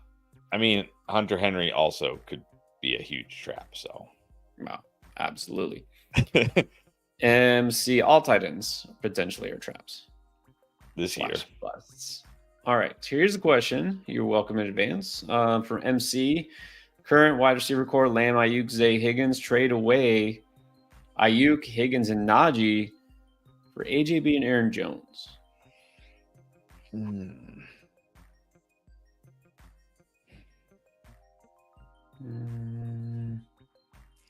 I don't know, because I mean, usually in these type of trades, I want the best player, and that's AJ Brown. But I don't. Maybe I'm delusional. I still feel like Higgins is going to play at some point this year, and I don't know if Aaron Jones is enough. Yeah, that's my thing exactly. I think you could do this if I felt better about the RB2. I think Aaron Jones is okay, but I mean, I don't know. I don't know if the other guy has another running back that you could get that would be worth it. Like, I mean, I don't know. Probably not Monty. Doesn't feel like it's that much better, right? I don't know. Buy low one like a Pollard. Yeah, I might prefer Pollard, but yeah, I don't think you're getting quite enough here, because it almost feels like you're just giving Higgins away. Not really, but yeah. And then flex Zay or Mondre. If it's any kind of PPR, Zay. If it's complete non-PPR, then I'll go Ramondre. Completely agree with that. Big Luscious back to the house. Got those 2 tight ends. Would you sell a Porter for Worthy and BTJ? Okay. I get the McBride Bowers questions we were getting, because it's like, okay, you drafted McBride in like round 4, and then maybe like in round 9 or 10, you're like, oh, all right, I'll take Bowers and see what happens. How did you get McBride and Laporta on the same team? Like, did you just go like Laporta round 3, McBride round 4? You know what? And I'm not trying to like pick on you, Big Luscious, but the fact that your very next statement is "and weak at wide receiver" tells me you went Laporta round 3, McBride round 4, which is a lesson in why you don't ever do this. But yes, it's risky enough to draft one of those tight ends early. Yeah, much less 2. But yes, trade Laporta for Worthy and Brian Thomas if you can, because I mean, look, I know it's like, well, it's only been 2 games, it's only been 2 games, but I mean, the issue here is last year Jameson Williams was not even really involved in the offense at all, and this year he's almost neck and neck with Amon-Ra St. Brown in terms of his participation in the offense. So Laporta's like the number 3 now. So yeah, just get Worthy and Brian Thomas and rid yourself of the headache of 2 tight ends. And please don't do this ever again. I think this might be a good time, ironically, even though he's coming off 2 terrible games, might be a good time to sell Laporta while he still has perceived value, but that's another topic. Mary Jo wants confirmation on her lineup for an 8-teamer: Hurts, Bijan, Connor, Harrison, Nico, McBride, B-Rob, Tampa. Bijan. Well, who's on the bench? Let's see. I assume that's AJ Brown, but he's not playing. Pittman's Miro, nah, can't start. Yeah, I'm not starting Pittman over those wide receivers. I'm not starting Pittman or McLaurin over Brian Robinson at the flex. Nah, you're good. You're good. Yeah, I think you're good. Nobody on that bench. Be in lineups. Ross Wong. Hey, how's it going? Thank you. Appreciate that. And sorry to make you wait. 12-team PPR, 2 flex, 2-0. with Baker and Love. Stevenson, Pollard, Zamir, Chase Brown, Sharbs, Chase Collins, Devontae, Keenan, league winner Jordan Whittington There you go. to replace Puka, and Hunter Henry. All right, how are you feeling about this? Rest of the season, how we feeling? I mean, your wide receivers should be really good. Like Chase Collins, Devonta Smith should be great at wide receiver. You got Jordan Whittington now, so that's great. But you will honestly have Puka at some point, so your wide receivers should be incredible. And look, I'm guessing you went 0 RB here because Chase Collins, Devonta Smith, Puka, those are probably your first 4 picks, is my guess. To still have Stevenson and Pollard is really good. Baker and Love, so you got Love coming back. Okay, Hunter Henry, fine. You're streaming tight end. I mean, look, there's just as good a chance Hunter Henry is good this week as there is Hunter Henry gets like no catches. So it's just who Hunter Henry is. But if that's your weakness, if like your weakness on your team is you got to stream tight end, that's not the worst thing. So I see why you're 2-0. Yeah, I'd feel very good about this team rest of the season. I mean, the running backs are good, not great. But when Puka comes back, you're going to have just like dominant receiver core. I mean, yep, it's really good. So, yeah, I would feel very happy with this team because Stevenson and Pollard, at least, you can just keep them in there on a weekly basis. Who to flex this week? It says 2 flex. So Chase Collins, Devontae. I don't know. I don't think I'm flexing Whittington just yet. No. Keenan if he plays. Or Zamir. Or Sharbs. I guess Sharbs because he probably will have the backfield to himself. Thinking Kenneth Walker's not going to play. Yeah, I don't think Kenneth Walker's playing. Yeah. So there you go. Sharbs is probably your first one. And I don't know if you need 3 receivers or 4. If we need another flex, would it be Keenan or Zamir? I mean, if Keenan even plays, just go Zamir. You need to start because assuming there's 2 flexes, probably 2 wide receivers, 2 running backs, and 2 flexes. So I mean that means Devonta Smith probably one of your flexes, your flex. I hope so. Hopefully. I hope. Hopefully. All right. All right, we got more super chats. We're still catching up, by the way, guys. You have super chat at any time this past hour. We're going to definitely answer your questions, so just hang tight. Do want to remind everyone, especially those who maybe just came on recently onto the stream or anytime after we started, we have a partnership with Underdog, as you may know, and they have specials all the time. But if you are new because you have not tried Underdog yet, go ahead and check it out because you still have time to take this one. It's this week's new customer free pick 'em. It's Aaron Rodgers getting a yard. Aaron Rodgers gets just 1 yard tomorrow. You win this pick and you get this free pick along with other free picks just for signing up. My Underdog here helping me out. The dog's excited about Underdog.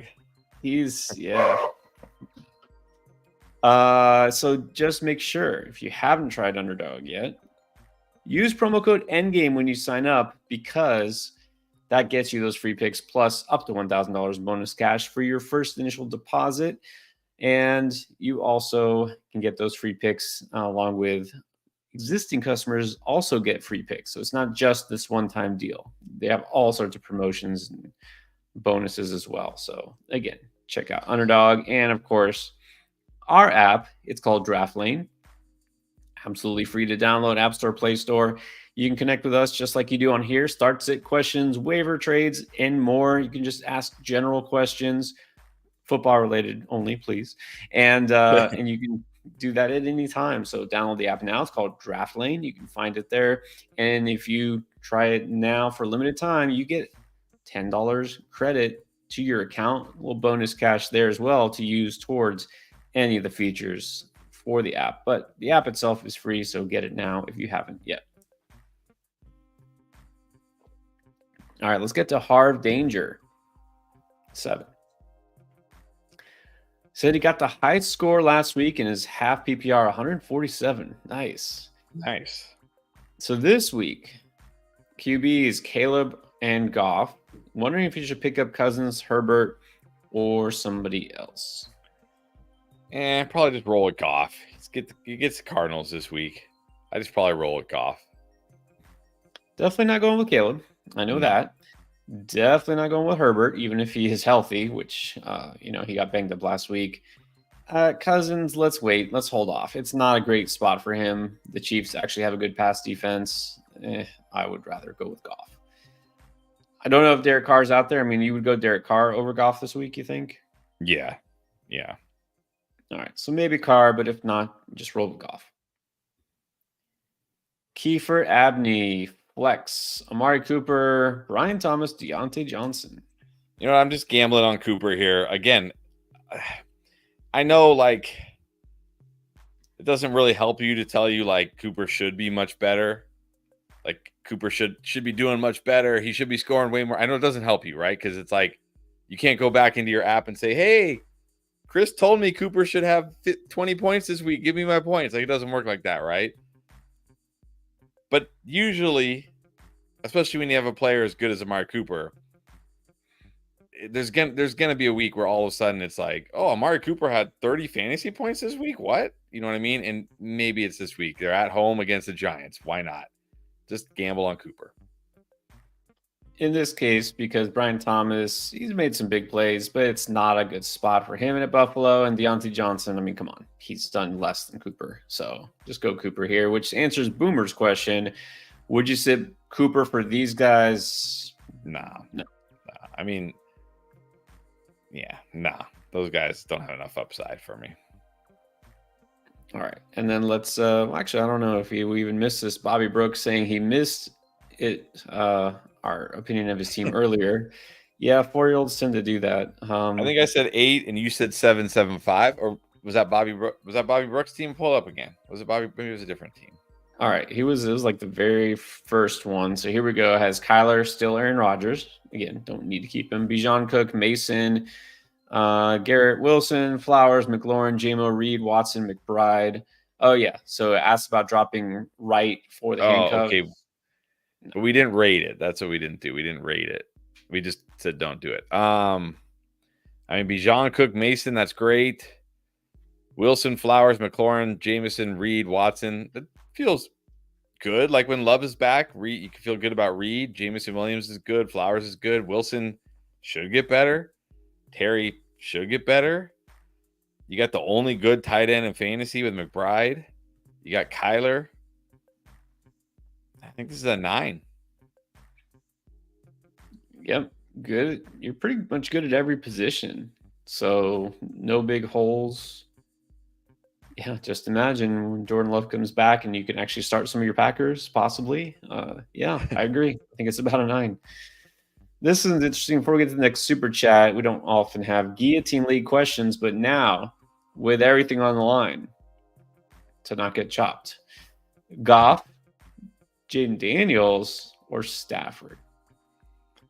I still go with the player I like the best. So for me, that's Daniels. Goff may be a bit safer. I can't do Stafford with all his weapons gone. No. I still go Daniels here. I just think he has the most upside. If you're if you don't want to risk, but even last week, Daniels still got you 13 fantasy points because of that rushing and the way they're having him. At some point, he's going to throw an interception, obviously, but the way they're having him, that offense, it's they're not asking him to throw downfield into triple coverage, so it lessens the chance for an interception. This could still happen, but I'm going Daniels. But if you want to play it safer, you can go Goff. I'm going Daniels. I don't feel like it's a great week for Goff anyways. Usually he's better at home. Now he's on the road. He wasn't good at home. Let's go Daniels.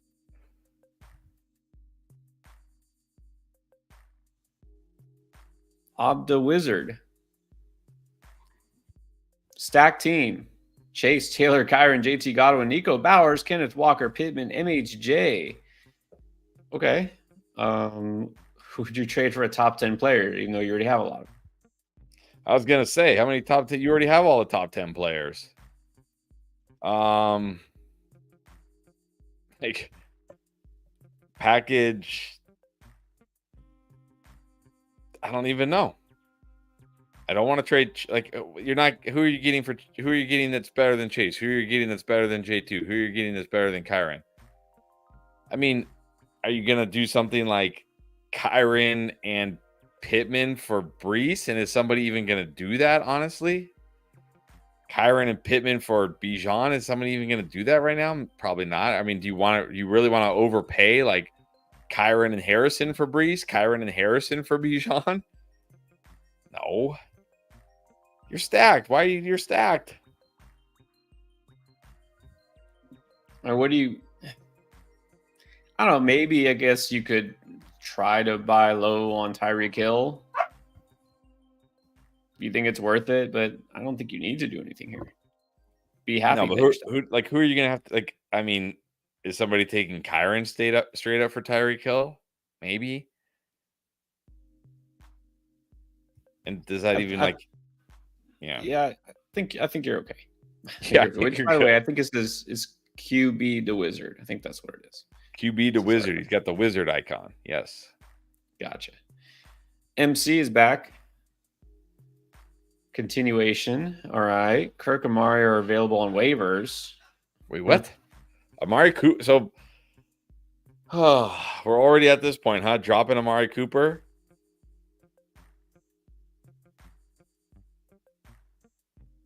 I mean, I guess if you can get, so you were going to get AJ, if I remember right, you were getting AJ Brown and Aaron Jones, and you were giving away Ayuk, Higgins, and Najee. Ayuk, Higgins, and was it Najee? Who was the third player? Let me see. I'll actually you know it though, because again, it was a separate, it wasn't a super chat. I have to go like all the way back. All right, that's fine. I think it was Ayuk, Higgins, and Najee for AJ Brown and Aaron Jones. But look, if you can then go pick up Amari Cooper,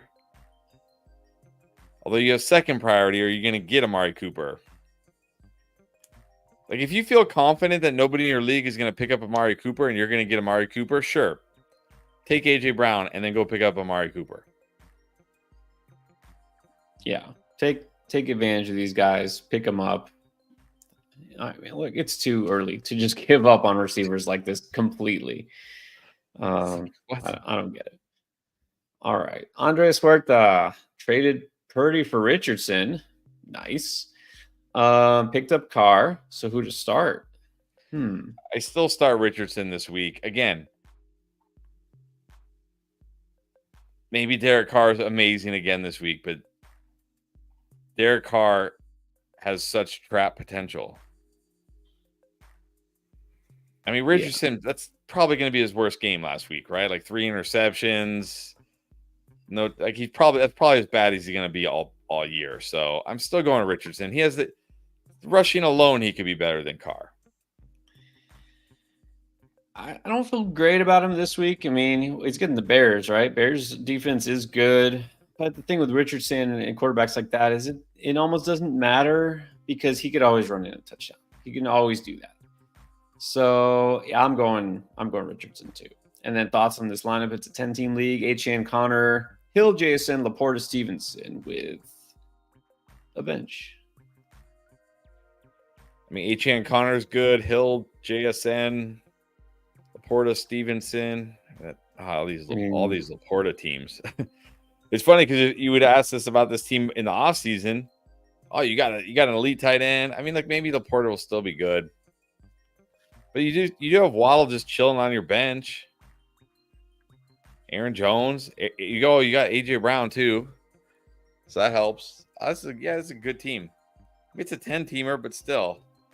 You just really need Laporta to be good at some point. So I'll say 8.5 right now. Yeah, I mean, you have AJ Brown on the bench, Waddle on the bench. So you're not lacking for talent. That's for sure. I think this is a really good team, and you're now improving at quarterback. So I think it's a 8.75. Really, it's a good team. And we have viewers from all around the world. from Brazil, England, Europe. Now we have someone all the way from Ohio. Wow. Joseph Wow. Anastasio.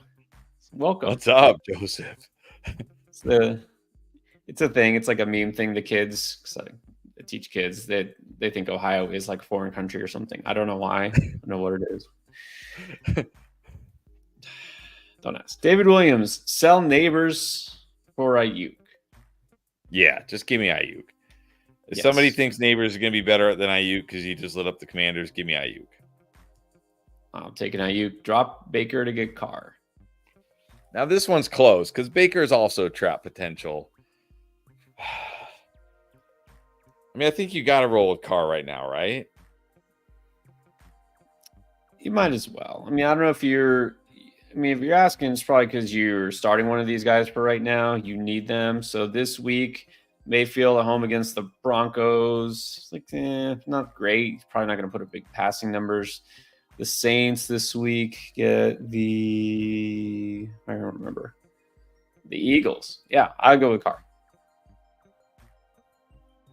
Country Connected. What's up? 2-0 in a 14-teamer. Got Baker. Got Achane and Gibbs, Pollard, Algier, Godwin, London, Debo, Worthy, Yoshi, and Love. Anything you changed up? I mean, you're 2-0, but we make it better. I mean, Achane, Gibbs, Pollard, that's great. Godwin, London, Debo, Worthy, Yosevich. I mean, you could maybe get better at wide receiver, but really, what are you going to do? Because you don't really want to trade one of your running backs. You don't want to trade Pollard and then have Algier be your RB3. Right. You're not going to get a better wide receiver for London or Debo. Like, you're not going to, you know what I mean? You're going to trade Debo for Chase. I mean, maybe. Although he's hurt, so probably not. Love this team right now. Yeah, it's a great team. You should, especially for a 14-teamer. Yeah, this is great. Yeah, nothing stands out of what you could do. Just need Debo to come back. I don't know. Somebody's really big on Yosevich because he scored 2 touchdowns last week. Okay, trade him for an upgrade. Maybe package Yoshi and Worthy for a really good receiver, if possible. If that's possible, throw out some offers. But that's it. Leo Hilo. Would you drop Caleb for Goff?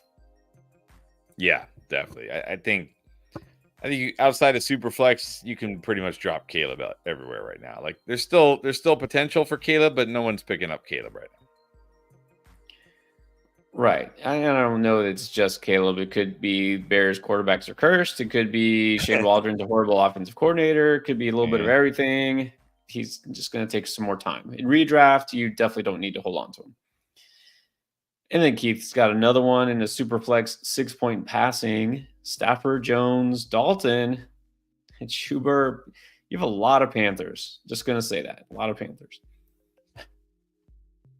I mean, can't start Stafford this week. Cannot start Danny Boy. Did I just go Dalton? I think so. Yeah, just go Dalton. Let's go Dalton. Just go the 36-year-old. Is that it? 36. He's only 36. He's still in his prime. I think he's younger than Kirk Cousins, which seems crazy to me. They're the same age. Him and Kirk Cousins are the same age. Like, it seems like Andy Dalton was in the league for 10 years before Kirk Cousins was a pro. That's funny. Yeah. Go Dalton. Go Panthers. All right. Joseph Anastasio all the way from Ohio. Thank you. Appreciate that. Who should I start at flex? Got D-Rob, Madison, Najee, or Pierce? No, you can't do Madison. Pierce, don't even know if he's going to play. Najee is like, he's fine. I'd just go with DeMarcus Robinson and hope for the best. Hope he catches a touchdown or something. That's exactly what I'm thinking. Just go for Robinson, see if the target share turns into something. I mean, we're big on Robinson in the preseason for this reason. We're like, oh, what if Kupp gets hurt? We didn't think, what if Puka and Kupp are both hurt for several weeks at a time in the middle of the season? And here we are. I mean, it can't possibly get better for DeMarcus Robinson. So let's see. And then Soda edits. Which side? Debo, Singletary, Jaden Reed, B-Rob.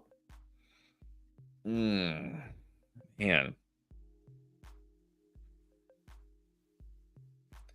Again, I usually want the best player in these deals, which is Debo. But I think the drop off from Brian Robinson to Singletary is so massive that I'll take the Reed B-Rob side. I mean, look, Debo's hurt for the next few weeks. Jaden Reed's not gonna have love probably at least for another week. So it's not like you're losing anything there by getting Jaden Reed. Yeah, give me Reed and Brian Robinson. I can't just Singletary, too big of a drop off. Yeah, I'm taking the Reed B-Rob side. And not just because Debo's hurt. I just think you're getting an upgrade there because Jaden Reed should still be good when Love comes back. All right.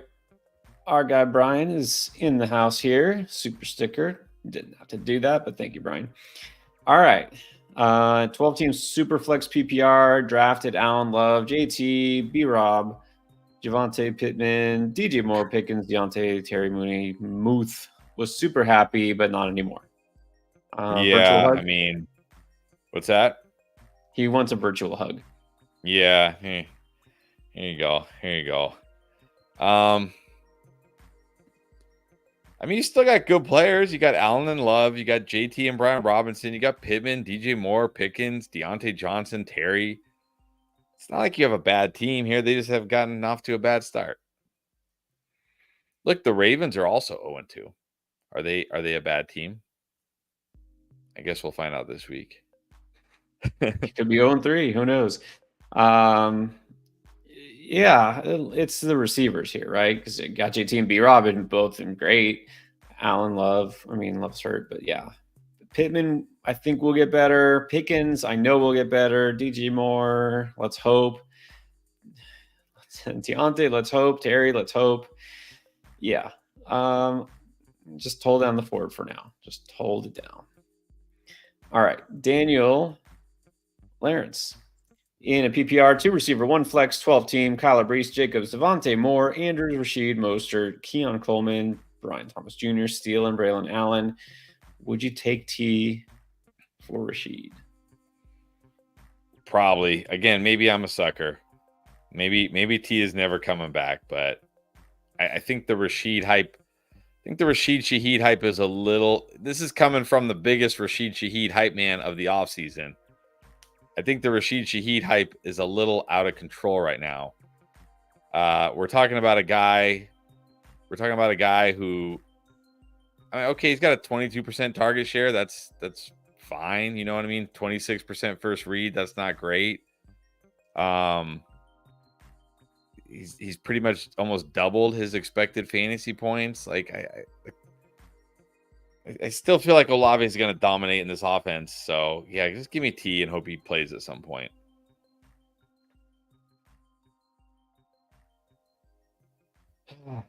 You're the Rashid Shaheed hype man. I'm the T Higgins hater.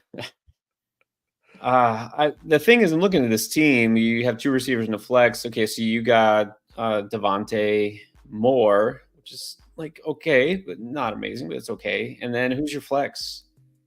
It's Rashid Shaheed. Brian Thomas Jr., I guess. That's the thing is if you trade Shaheed, then you're having to flex Brian Thomas Jr. and hope that T. Higgins comes back. It's just if T. Higgins misses multiple weeks again, or just do what exactly I was afraid he would do. And you're like, oh, you're going to franchise tag me? All right, fine. Look, I'm hurt. I don't know. But the thing is, if you keep Rashid Shaheed, you have to flex Rashid Shaheed, which right now sounds great. But let's not forget, this is a guy who has 7 total catches through 2 games. You need Rashid Shaheed to catch a huge touchdown every single week of the season, which I got bad news for you. It's not happening. It's just not. So I'm fine flexing Brian Thomas Jr. There's going to be a week, and it could be this week where Rashid Shaheed does not catch a long touchdown and he gets you 5 points. It's probably going to be this week, but I'll just say this. I'm fine trading Shaheed, but I just would rather have somebody besides T. Higgins. That's fair. That's fair. That's what it is. It's really about Higgins. So, Because if Higgins is still not playing, then you're having to flex Thomas Jr. and you have 0 wide receiver depth. That's the problem. So, what about this one, Leo Hilo? How to make this team better? He had asked a different question earlier, I think. So, Caleb and Gino. Drop Caleb, addition by subtraction. Yeah. Kyron Mason, CMC, Javonte, Braylon Allen, Waddle, McMillan, Dell, Ridley, Downs, Worthy, Gesicki. Well, you need wide receiver help for sure.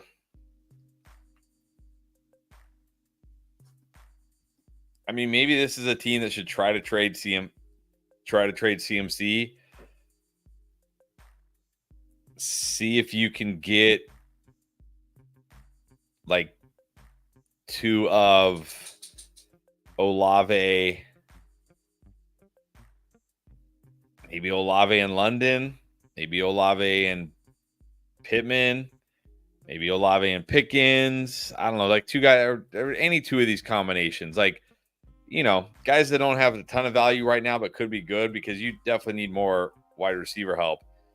You got Kyron and, well, hold on, but this team does have Mason, so maybe you don't want to trade away CMC actually.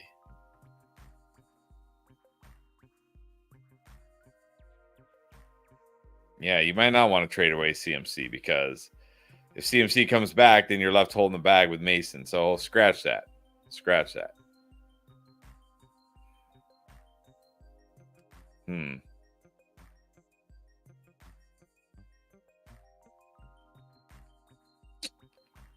Yeah, I don't know now because Javonte has no value.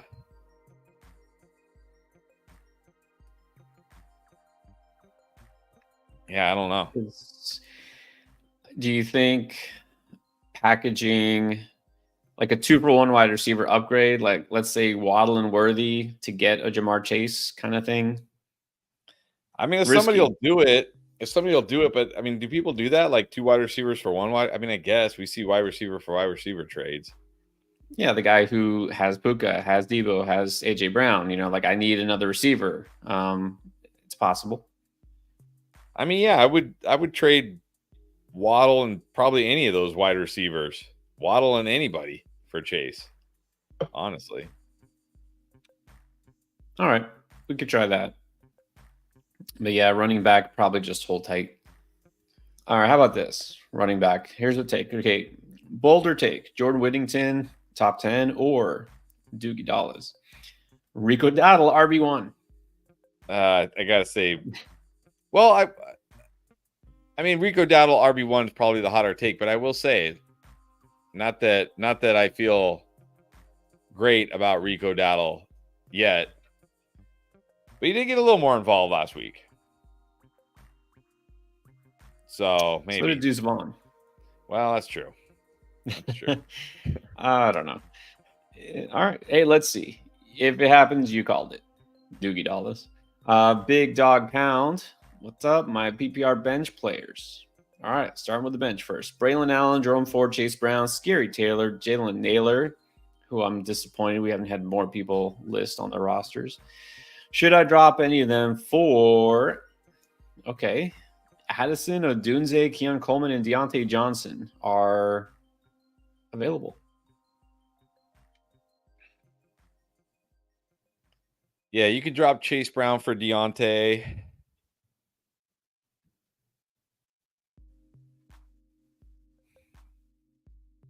I think you could probably drop Naylor for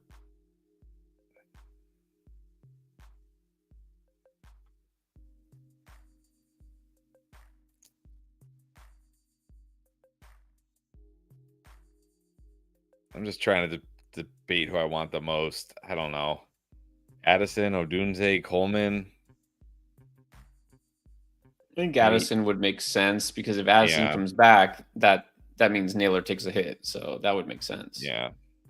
Coleman, no, I can leave Coleman out there. So there you go. I agree. Drop Chase Brown for Deontay. And if you want to wait a week, I mean, is Addison even playing this week? I don't even know if Addison's. Well, of course we don't know. We don't know any of the injuries yet.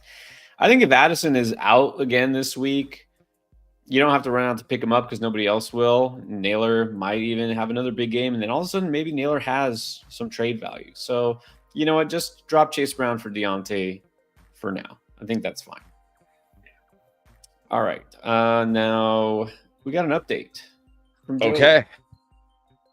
He's saying his league mate agreed to trade Chase, but wants B-Rob and either Harrison or Neighbors.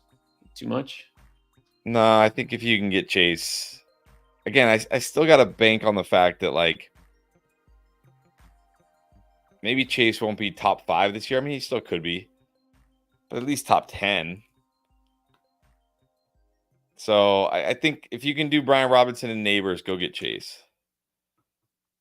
That's doable. I think that's doable. Again, assuming B-Rob isn't your RB2 and everything after that is totally sketchy. So B-Rob and Neighbors for Chase. I think that's fair. All right. Good luck, Joe. Ruben got St. Brown and Rice, Evans or Flowers at flex. Wow. Huh. You got might be tougher this week. These are your 3 flex options: Rice, Evans, or Flowers. I don't know if he's saying. I think he's saying, I could be wrong, that he's got St. Brown and Rice as his starters, and then he's wondering if he should flex Evans or Flowers. Could be wrong. I can't bench Evans. I mean, I could see Rice outscoring him. I mean, I could see Flowers outscoring him, but you just don't want Rice. You just don't want Evans on your bench when he's out there scoring 2 touchdowns. You know what I mean? You like Evans. I just don't want Evans on my bench. This guy on any given week can go for 100 yards and 2 touchdowns. You just don't want that on your bench. So I'm going Evans. It may not be Evans' best week, but yeah, he's a must. I mean, we said that about DK last week. Like, oh yeah, Christian Gonzalez, it might not be his best week, and then I mean, guys like that, you just don't want them on your bench. Learn my lesson. You just don't want those guys on your bench if you can help it. Like Marvin Harrison Jr. Right. Yeah. So start Evans. Country is back. Someone dropped DJ Moore to teach him a hard lesson. So now he has DJ Moore. Nice. Chase Wilson, Devontae, and Olave. Right? Yeah. Running backs are overrated. Although this is the year of the running back, man. Like, geez, wide receiver has been terrible so far. Look, reminder for everyone: waivers have run, or however your league does it. Always check the transaction. Just real quick, just go to your league transactions, look at what's happened in the last 24 hours, and look at who's been dropped. And once in a while, you'll be like, "Wait, what?" And pick those guys up. Good job, Country Connected. Mr. Rivers, 12-man. This is standard. Amon-Ra, Ayuk, Monty, Kyron, Kittle, Higgins, Moss, Bigsby, Thielen, Downs, and Garendo. All right. Needs a running back. What can we do? I mean, maybe try to get rid of Higgins now while you can. Mm-hmm. Exactly. And it's standard league, so Higgins is less valuable. Yeah. I don't know. See, in standard, I don't really know how to value these guys. Like, how is Higgins valued versus running backs in standard? Let me see here. The only issue is your bench really doesn't have much trade value. No, but I think Higgins still has value. He still has that name. He still has value. Like, if you could trade Higgins for, I mean, again, it's hard for me to understand how Higgins would be valued in a non-PPR league, but could you trade Higgins for Najee? I don't know. Jerome Ford? I'm trying to think of guys that are still okay in standard scoring. I don't know. Maybe Higgins is worth more in standard scoring. I really don't know. Not too much. I mean, he's got to play first, but even when he does play, I'm trying to think somebody who's worth trading for that you might actually get. That's the tricky part. I mean, I want to say like make a package deal to get like Kenneth Walker. Probably not getting Kenneth Walker in a standard league, but who knows? Who knows?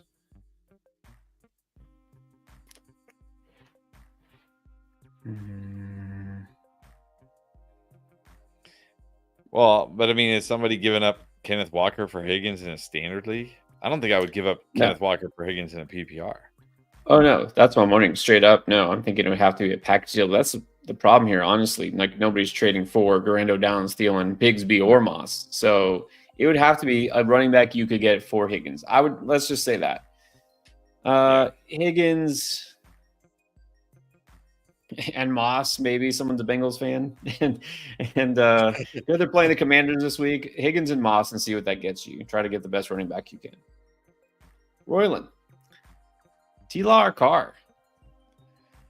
This week, definitely Carr. Definitely Yes. Carr this week. I mean, T-Law. Too much T. Higgins talk. T-Law on the road against Buffalo. No thanks. And then you're going Steele over Justice Spears Bucky? Yes. Agree. Rodrigo Rendon got Lamar Bijan, Monty, Malik Harrison, Devontae, Trey McBride, Packers, and Jake Bates. I don't see an actual question, so I guess thoughts? Bijan Monty is fine. Malik Harrison, Devonta Smith is really good. Trey McBride's really good. Lamar's really good. Kicker and defense overall looks pretty good to me.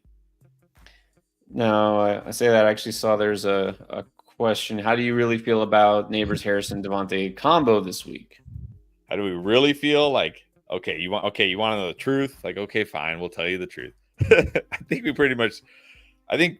Devonta Smith you should feel great about this week. Marvin Harrison, I feel good about. I'm like, obviously you gotta be happy about what you saw last week, but at the same time, he's a rookie. You just don't know. Neighbors, I don't feel too good about this week on the road against the Browns. Right. So all very startable, but yeah, in reverse order, I would say amazingly great, solid, iffy. Neighbors still startable, but I think with your team, he's fine to keep in there. CB 420 Brown. Thank you for the super chat. What do you guys think? What do you really think about Murray, Adams, Charbonnet, from CMC, Jacobs, Carr, and we'll throw in Allen Lazard for you. All right. So basically, Murray for Carr. Obviously, got to prefer Murray. Yeah. Jacobs, Adams. Probably I mean, it's close, but I probably prefer Jacobs, but I'm lower than most on Adams. But that one's close. But I mean, I would gamble on CMC over Charbonnet. I mean, Charbonnet is just a handcuff. He might have value this week and he might have value next week, but then he's a handcuff again. So,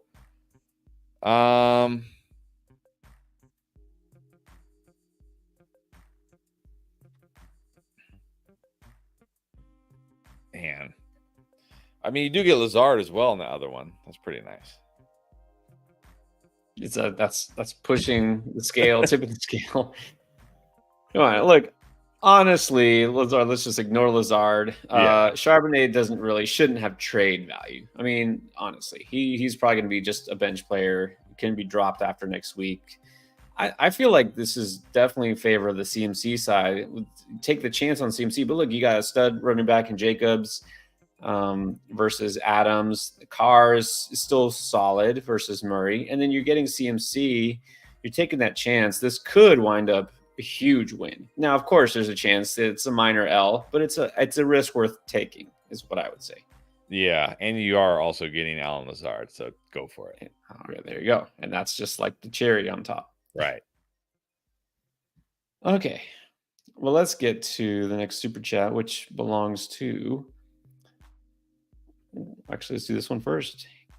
King Autumn, if I'm saying that right.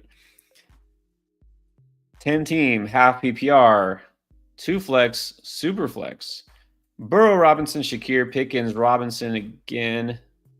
Cook, Kittle, White, Kirk, Lawrence. On the bench is QJ, Tua, Higgins, Jacoby. There's Lazard, Njoku, and Puka is on IR. So in this case, this is a 10-team league. Trade for a better receiver or just wait it out and just kind of hope that Higgins plays. I mean, I see my first problem is I can't figure out. So you've got Burrow and then a Robinson, which I would assume is Bijan because you listed him first. But then you start listing Shakir and Pickens and then another Robinson. And then I think that's James Cook with Kittle. And then I'm guessing Rashad White. I think the second Robinson is Bijan. I think the first Robinson might be DeMarcus? Because he had Puka, and he's asking, hey, I need a receiver. So if Robinson's the first receiver you listed, then yeah, you need a receiver. Yeah, if that's DeMarcus Robinson, Shakir, Pickens, Kirk, QJ, Higgins, yeah, you definitely need wide receiver here. Okay.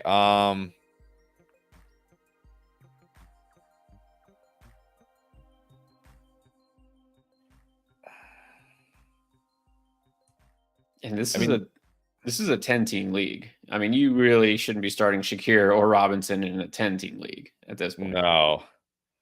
I mean, maybe try to package Higgins and Rashad White. I assume that's Rashad White. The White. Maybe, hopefully not Zamir. Maybe Rashad White. Well, yeah, good point. Probably Rashad White. All right, let's assume Rashad White. I mean, again, package him and try to get in the Olave. Try to get in Ayuk before he has a big game this week. I doubt you're getting Chase, but yeah, maybe package those guys. Yep, I agree. I'll keep saying I'm okay moving on from T. Higgins, especially you need a receiver, need somebody who's actually playing. So there you go. Yeah, you do need to try to do something here, though. Agree. But did you die? Not yet. Wants to know about Freiermuth or Gesicki. I'm going Gesicki. I'm going Gesicki this week. It's very frustrating in that the league with Tristram where my team's terrible. My defense, I think my offense is as good or better than anybody in that league, but my IDP players are like horrible. I get like nothing from I don't even know who they are. I literally just go into the waiver wire, and Tristram, if you're listening, I'm sorry, but I don't have time to research IDP players.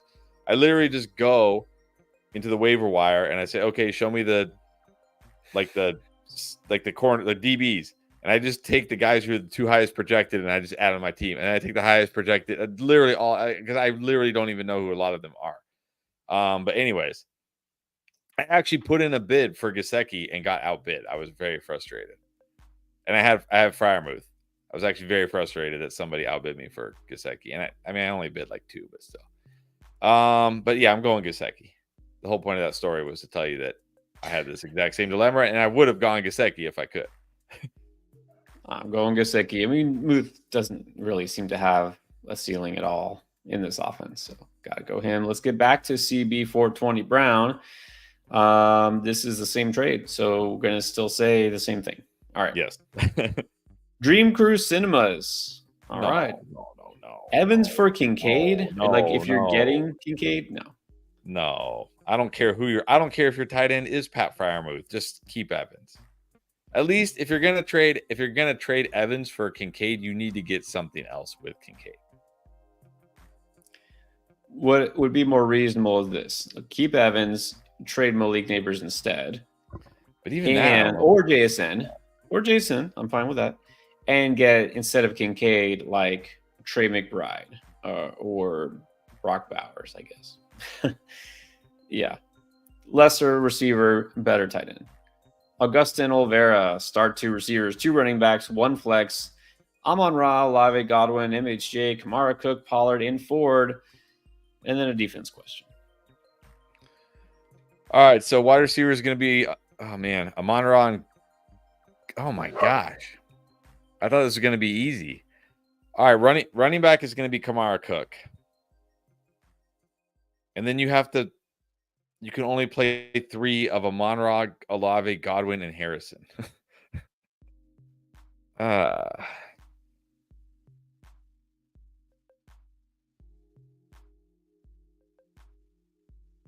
I don't want to do it, but in this case, I think I might have to sit Harrison. I was gonna sit Olave, even though I really like Olave this week. I think he's the one that like maybe the Saints just keep rolling. Maybe they just throw it 15 times and just wreck everybody. I mean, I learned I can't tell you to bench Harrison. I can't. After last week, I can't. So I guess bench Olave, even though this week it'll probably be Olave that goes off. I mean, it's a good problem to have, but it's also not a good problem to have. No. I mean, you have to start Amon-Ra. I think you have to start Godwin still, right? I think Yes. I don't think you can bench him. You can't bench Olave, Harrison. So I guess pick your poison. And then Kamara and Cook, of course, at running back. So Browns or Raiders at defense? Gotta be the Browns against Daniel Jones at home. Gotta be the Browns. Absolutely, it's the Browns. All right. Tristan Morgan can only start 3. Here's another dilemma. Wilson, Harrison, Godwin, Waddle, Deontay. I think this one's a little easier for me. I'm just gonna go the first 3. Yeah, not feeling a big Waddle game. Let me see the red rifle Deontay Johnson connection. Before I roll him out there. So yeah, and look, so this goes back to the last Kincaid trade. You traded Brian Thomas Jr. for Kincaid and Addison. Yeah, absolutely. Absolutely. Why not? Gamble on Kincaid getting better. You got Addison thrown into there. Yeah, definitely. Yeah, it was a good point. Dream Crew Cinemas. This team, a different league, different whatever. We don't know the details, but didn't have to trade Mike Evans to get Kincaid. Traded likely in BTJ, Brian Thomas, for Kincaid and Addison. So you should not have to go that high. If anything, he's a buy low. All right, let's do the next super chat, which belongs to Will Invader. Trade Shakir for Whittington. We got a Whittington truther. I mean, maybe. We'll see. I mean, not generally trading for a guy who was just 0% rostered before this week and is still maybe the number 2 at best 3 receiver. And the thing is with Kupp, I mean, they didn't say he's not going on IR, but they also said didn't say he is going on IR. He could still go on IR, but Kupp probably going to be back in like 3 to 4 weeks. Puka probably a week or 2 after that. So yeah, but we'll see. You never know. I don't think giving up. I don't think you're going to be like, oh, why did I trade Shakir? Like, I don't think. Yeah, he'll be fine.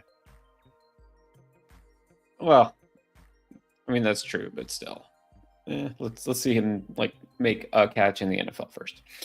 Big Luscious just wants to justify his robust tight end draft. He said that McBride fell to round 6. That's actually surprising.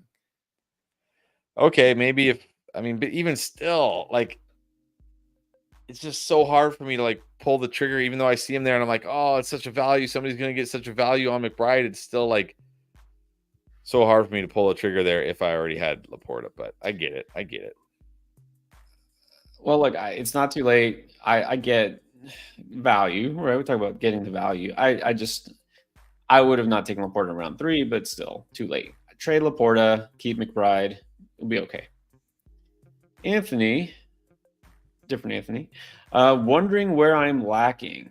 Hurts, Cook, Moss. Okay, that might be it. Flowers, Quentin Johnson, Henry, Pierce, Cleveland, and Fairbairn. I mean, this can't be your whole team. Well, I mean, this is the starting lineup. I don't know. I don't know who you got on the bench. I mean, I see where you're lacking. Your wide receiver 2 is Quentin Johnston. Now, I know Puka's hurt. It's a 12-man league. Even still, I don't want QJ as my wide receiver 2. I don't want QJ as my wide receiver 2 in a 16-teamer. you got Cook and Henry, so that's okay. But am I understanding this right? You're like flexing like Moss and Damian Pierce. Is that Alec Pierce? Maybe that's Alec Pierce. I hope that's Alec Pierce. I'm afraid, unfortunately, that might not be Derrick Henry. I'm afraid that might be Hunter Henry at tight end. Oh. Um, Oh and, no. and that it is Alec Pierce at the flex. Look, I know you lost Puka, but there's no way. I really hope you lost like CMC also and like AJ Brown or something. Yeah, you I'm not can't sure how just. we got here. Yeah, how did we get here, Anthony, you don't have to super chat. But can you post your whole roster? Yeah, maybe Okay. like your draft. Okay, he does say he has Tank Dell on the bench, and that is Alec Pierce. Okay, I mean that's a little better, but I mean you had Puka and Dell and Flowers. Okay, that's fine. But how is Zach Moss the RB2 here? Yeah, I'm wondering like what was the draft here? Puka round 1. Like was James Cook your round 2 pick? Jalen Hurts? Did you go Jalen Hurts round 2?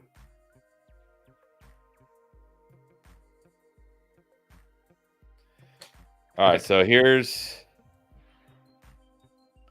his bench.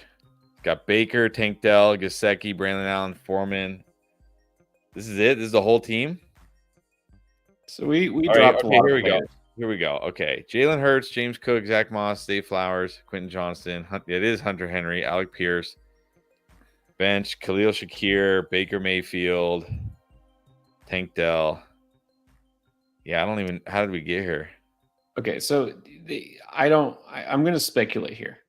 Anthony's doing a lot of work in the waiver wire, which good job, commendable, because you did not, before the season started, have Mike Gesicki, Braylon Allen, Deontay Foreman, Alec Pierce, right? Probably Hunter Henry. Okay, so you dropped a lot of players. Now, I'm going to hope that you didn't, drop like Christian Kirk and Deontay Johnson and Terry McLaurin and I don't know, like maybe DeAndre Swift. Like, okay, I get dropping some underachieving players, but if you dropped everybody who had a bad first week or two, then you might have made your team worse. That's what I'm afraid of, because you obviously dropped a lot of players. He said poor draft, so might be pulling the trigger too early on some of these guys. So, all right, well, we got to do something here. I mean, this might be a team that needs to trade Puka for a 2-for-1. Yes. Go. Get out from under Puka and get whatever you can get, because you need help at running back and receiver. Yeah, do something like take Puka and try to get like Aaron Jones and I don't know, maybe you could trade Puka and get, like, I still don't feel like people are super high on Ridley or JSN. Maybe you could trade for those guys, and maybe running backs like maybe an Aaron Jones. Like I said, maybe a Pollard. People aren't like super high on him yet. Something like that. Try to trade Puka. Get a 2-for-1. Wow, he says he's 2-0. I'm impressed. Okay. All right, with Puka as your best player. Okay. Hey, congrats. Well, I would just say that hold on to Tank. I would say if one of these guys you picked up happens to have another big week, like let's say Mike Gesicki goes for 100 yards and you're gonna have a touchdown or something, you flip him as soon as you can and get an upgrade at receiver or running back somehow, right? So I would do that and just keep being active on the waiver wire. All right. Pulling for you, Anthony. I'm really curious. Check in next week after this week is over and see what goes on. Or, of course, later in the. This honestly isn't even a bad idea either. Like from Rusty, trade Puka and Hurts and just roll with Baker. Yeah, you can live with Baker for now. He's a top. Actually, honestly, I just checked this. Let's say top 10. I think he's like top 2 fantasy quarterback right now. Yeah, I mean that's not going to last, but I mean if you can No. get if you can get 2 good players for Puka and 2 good players for Hurts. Yep, that's true. Good idea, Rusty. All right, but let's move on to once again Mr. Rivers. Would you drop downs to get Whittington? I don't think so. Downs was a guy I liked as a sleeper before he got injured. It sounds like he might be back this week. I think I'd rather just have Downs. Yeah, I don't think you have to keep Downs, but let's not go crazy for Whittington just yet. And then Bigsby or Foreman. I guess you got to go Foreman. I mean, maybe this is a week where Foreman only gets 5 touches, but what is Bigsby going to really do as long as Etienne is healthy? So I guess you got to go Foreman and see if he continues to get more work. Yeah, why not? Doug Fenton, 10 team. 2, 2, and 1 have Hall, H.N., Mason, Jacobs, Wilson, Rice, Flowers, Worthy, BTJ, and JSN. This might be somewhat of a dilemma. All right, you got to go. Oh, man, I still think you got to go Hall and H.N. at running back. I think I'm going Rice, Flowers at wide receiver, and honestly, I'm probably flexing Mason. Man, this team is stacked. I mean, even for a 10-teamer, you are stacked. Picking up Mason was nice. You got to start Hall, got to start H.N. Yeah, I think this week give the edge to Mason over Jacobs. I would go Rice and Flowers. I think I can sit Wilson. I'd be a little nervous about him, so might be the only week. Hopefully, it's the last week. Keith Vines lost to would you go Fields, Pennies, Dalton, or Minshew? Yeah. How did seriously? Who gave him the nickname Danny Dimes? I mean, I will say on the one hand, at least it's a real nickname. It's not like I don't even know what number does he wear? 8? D8? Is that D8? 8? Is he an 8? DJ 8? DJ 8? Is he 8? Number 8? What quarterback wears number 8, by the way? But yeah, he should not be Danny Dimes. But anyways, No. I guess Dalton.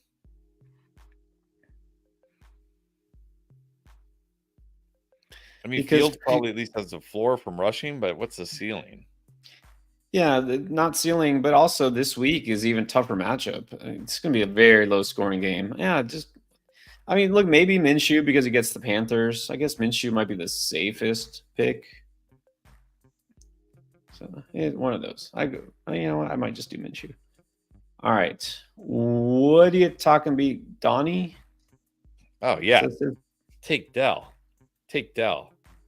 Warren for Dell. Who's taking Jalen Warren in a trade right now? Why? Obviously somebody. I mean, look, Dell's been terrible, but give me Dell. Give me Dell for sure. This is might wind up being a fleece. Yes, take Dell. Yeah, might end up being a fleece, definitely. Daniel Barnes have HN. Would you keep Jalen Wright or drop to get either Dowdle or Braylon Allen? I mean, I might want Braylon Allen. I mean, they're both pretty much handcuffs, but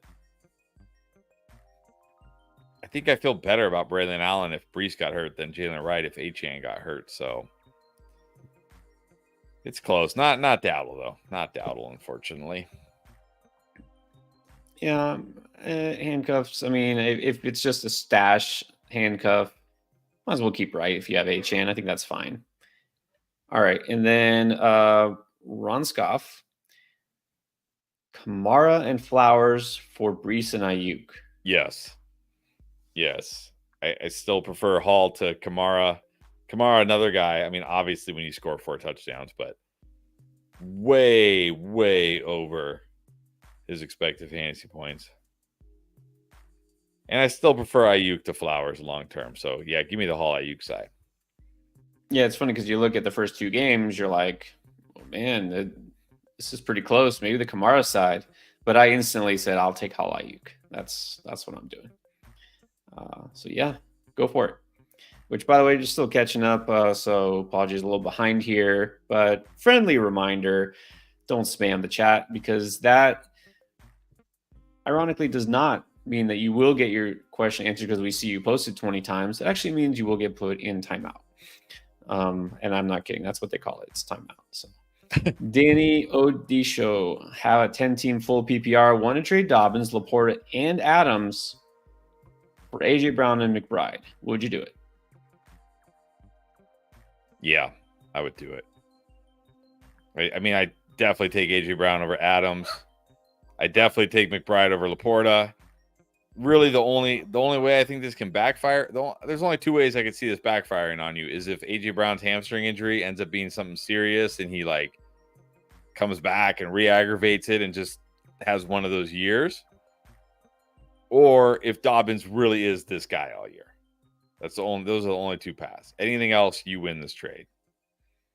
I would do it. Yeah, I would do this deal. It's a 10-team league. Probably Dobbins is on your bench, I'm guessing, or at least he's not one of your top two running backs. I would rather have McBride than Laporta the rest of the season. Keep saying that. So yeah, I think it's a good trade. Kyle, would you drop Rome for Evan Ingram if he's on waivers? Yes. Is it like Evan Ingram has a terrible week 1, gets hurt week 2, and it's just now done? Give me Mike Gesicki. I don't need Evan Ingram. We got Mike Gesicki. Yeah, you can do this. Again, guys, check your waivers. If a good player who's been hurt for 2 weeks or not good for 2 weeks was dropped, you can pick him up. Yeah. And then Chris Wark, would you rather have Dowdle or Gus? It's still got to be Gus, unfortunately. I mean, yeah, he's still technically, I mean, I know he's not the lead back in terms of performance or production, but he's a lead back in terms of getting the ball. So still got to be Gus. It is Gus. Rico breakout is on hold. Yes, it is. Moises de la Vara. Likely is his only tight end. You roll with him or you stream? It depends. If Gesicki's out there, if Hunter Henry's out there, I stream. If I have to pick up like, I don't know, Tyler Conklin, Cade Otton, Juwan Johnson, just give me Likely. Yeah, exactly. Depends who you're streaming. So if you want to clarify, you can. You don't have to super chat it, but let us know. Gesicki, Henry, yeah, maybe a couple of others, but if it's Bear on waivers, which it might be in tight ends, you can go Likely. Jesus Tapia. In a 12-team PPR league, got Ariel Pickens, London, Diggs, Goddard, CMC, Mason, Javonte Jacobs, D-Rob, Bucky, Warren, Downs. All right. They are offering Aaron Jones and Connor for CMC.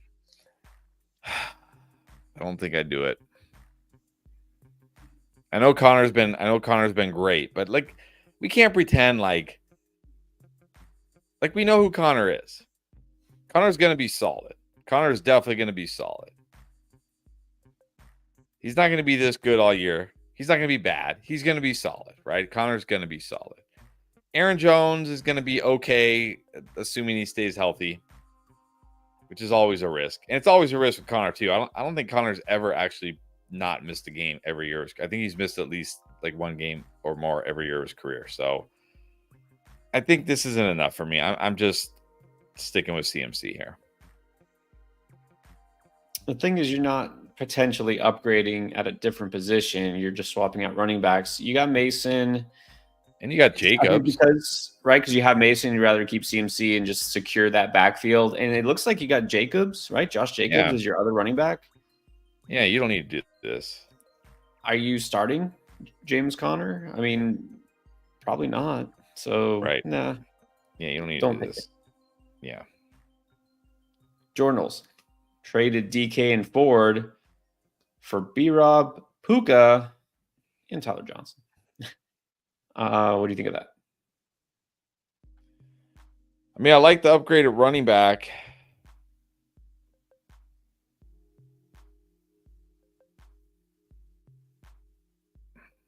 It's close. I mean, because I think right now I would just rather prefer DK, not just because he had a big game. I mean, I was high on DK even before the season because the Seattle offense is going to use so much pre-snap motion. I talked about that as well.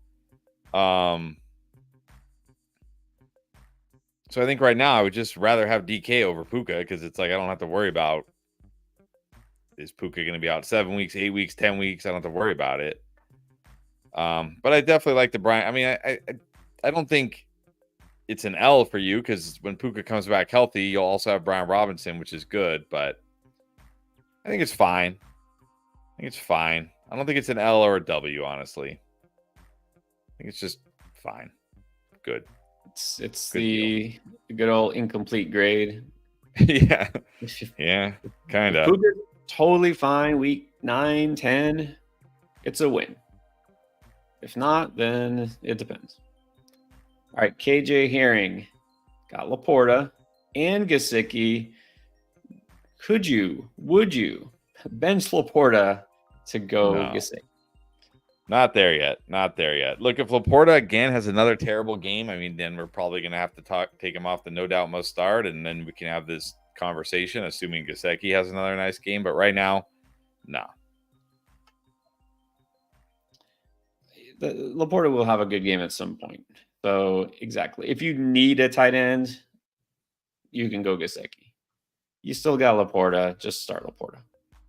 And then Frosty, again, hoping that Ferguson plays. Well, I don't know. I mean, it's too early to say, right? With Jake Ferguson, I think there's a chance he misses again. Would you just roll with Hunter Henry? He's got to make this decision for tomorrow. Yeah, in this case, just roll with Hunter Henry. Because even if Ferguson plays Sunday, there's no guarantee he's 100%. So just roll with Henry and don't risk it. And let's also keep in mind this Jake Ferguson, it's not, Trey McBride, Travis Kelce. It's right. It's not like he's like a lock. You have to start Jake Ferguson. So just go Henry. And then Tube Steak. Okay.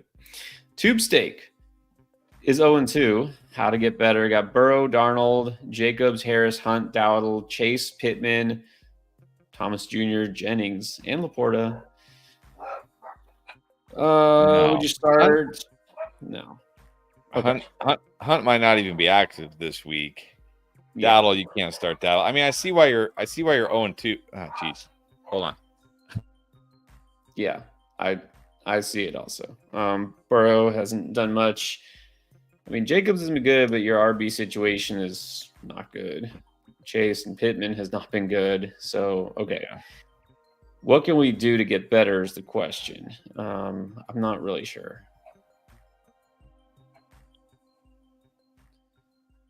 I mean, look, this week, Burrow and Chase should have big games. Jacob should be fine. I'd probably want to, but I mean, maybe you could try to package like Brian Thomas Jr. and Najee Harris for a better RB2. That's a good idea. Like, and I would say this might be a team where I trade Laporta and just go with whatever at tight end and get a much better receiver also. That's true. It's not a bad time to trade Laporta while people still believe that, okay, it's only 2 weeks. Yeah, Brian Thomas and Najee could maybe get you like maybe Brian Robinson, maybe Tony Pollard, guys like that. Yeah, well, Tony Pollard's a good one. It's funny. We had a lot of Brian Robinson trade questions. I feel like a lot of people feel like they're selling high on him or whatever. Yep. It's like, Yeah, people still aren't like him and Tony Pollard. I feel like are too. I didn't put Brian Robinson on the buy low this week because I felt like he had a big game, but I wish I would have because of all the questions we had. I wish I would have, but I feel like him and Tony Pollard are two of the most undervalued running backs right now. Like probably two of my favorite buy low running backs, and I keep saying their names right. Like trade them for Brian. Like I feel like people just don't view these guys as like they're fine, right? It's kind of how people think about them. Like they're fine. But actually, they've been really good, and I think they're going to continue to be pretty good. So, For most of last year, up until the very end of the season, when of course Washington was just horrible and was switching flip-flopping quarterbacks, and Brian Robinson got hurt, but he was good last year. But I think a lot of people honestly feel so like, well, but Austin Eckler's there. It's like they really view that as a threat. So honestly, I think I think that's what you're better off doing. You could try to do both of those things. BTJ and Najee to upgrade a running back, and Laporta to upgrade a receiver. You could try that. All right, Tyler C. Thanks for hanging out. All right, so Tyler's got a trade question. Here we go. Amon-Ra, Evans, Flowers, Ridley, Shaheed, Downs. Cook, Connor, Spears, Gus, Pacheco is now on the shelf. So would you trade Evans and Connor or Cook for Rice, Gibbs, or Amari Bijan? Oh, okay. There's a lot to digest here. I mean, I'm trading Evans and Connor for Rice and Gibbs in a heartbeat. Like, I'm not even questioning it. If you're saying Connor or Cook, I think it should be Connor. But yeah, the healthy thing, and just I like Cook better. So Evans and Connor. I mean, you don't want to necessarily move Evans, but you're getting Rice back and Gibbs. I think that's a good deal. Yeah, I'm doing that in a heartbeat. Amari Evans Bijan. and Connor for Amari Bijan. I'm probably doing it, but it's like I might have to think about it. I mean, yeah, you're getting Bijan, that's great, but you're also getting Amari Cooper. Like, again, all signs point to the fact that Amari Cooper will get better. Doesn't mean he will, though. So, but if you can get the Rice Gibbs, definitely I would do that. I mean, you're asking, I don't know if this is already potentially in the works, or you feel pretty good that they'll take it. Evans and Connor for Rice and Gibbs, I think that's a solid deal for you. That should be a win. So you can do that. Yep. And then if you're moving around pieces anyways, might be a good time to sell high on Shaheed. Just to solidify your running back room, because you would have Cook and Gibbs, which is really nice, but then you got Spears and Gus, so that's not so nice. So trade Shaheed to try to get a solid running back if possible. All right, Tyler, let us know. We'll see how that works. Yep. Good luck. Abimanu, welcome as always. Mayfield on waivers. I mean, the thing is, if Mayfield's on waivers, who's trading for Baker Mayfield? Like, if it's Wednesday and nobody's picked up Baker Mayfield, and you grab him and say, "Hey guys, I got Baker," like, they're like, he was just on waivers and I didn't want him. Why would I trade for him? And let's keep in mind Baker Mayfield. Yes, the number 1 quarterback in week 1, Washington Commanders, week 2, Detroit Lions. Just saying, those happen to be the 2 worst pass defenses in the entire NFL. Like, not 2 of the worst, the 2 worst from last year. So just saying. And he didn't even light up the Lions. He just ran in a touchdown, which he almost never does. Right. So you don't have to grab him. Yeah, you don't have to grab Mayfield. We got a new member, but it's not a new member. It's Stinger. One of the OGs. What's up, Stinger? Stinger in the house, saying it's about time. Yes, it is. Yes, it is. All right. So Stinger does have a question involving one of the New York Football Giants. All right. Ford against the Giants. Wandale, who is a Giant. Dell or Odunze? I got to go Dell here. I don't love Dell's matchup this week. It could be another down week for Dell, but he just has so much more upside than these guys. And again, Dell is another guy where you look at it and it's like all signs point to the fact that Dell should be doing much better. I know that doesn't help your fantasy team. I know it's like, okay, I don't care that he should be doing much better, but he's only got half of his expected fantasy points right now. So I got to go with Dell. Can't start Odunze. Wandale was fine last week. It was Commanders. Don't need to start Wandale this week. Ford, solid floor, but let's go Dell. And again, that big play upside is still there. So let's go Dell. Seth Swirsky. What's up, Seth? in a 12-teamer. Got Stroud, Jamar, Ayuk, Henry, H.N. Kittle. On the flex is Monty. We need 2 more. Jaden Reed, Alec Pierce, Juwan Jennings, Keon Coleman, or Ladd. Man, this should be like no-brainer Jaden Reed, but can't do it with Malik Willis.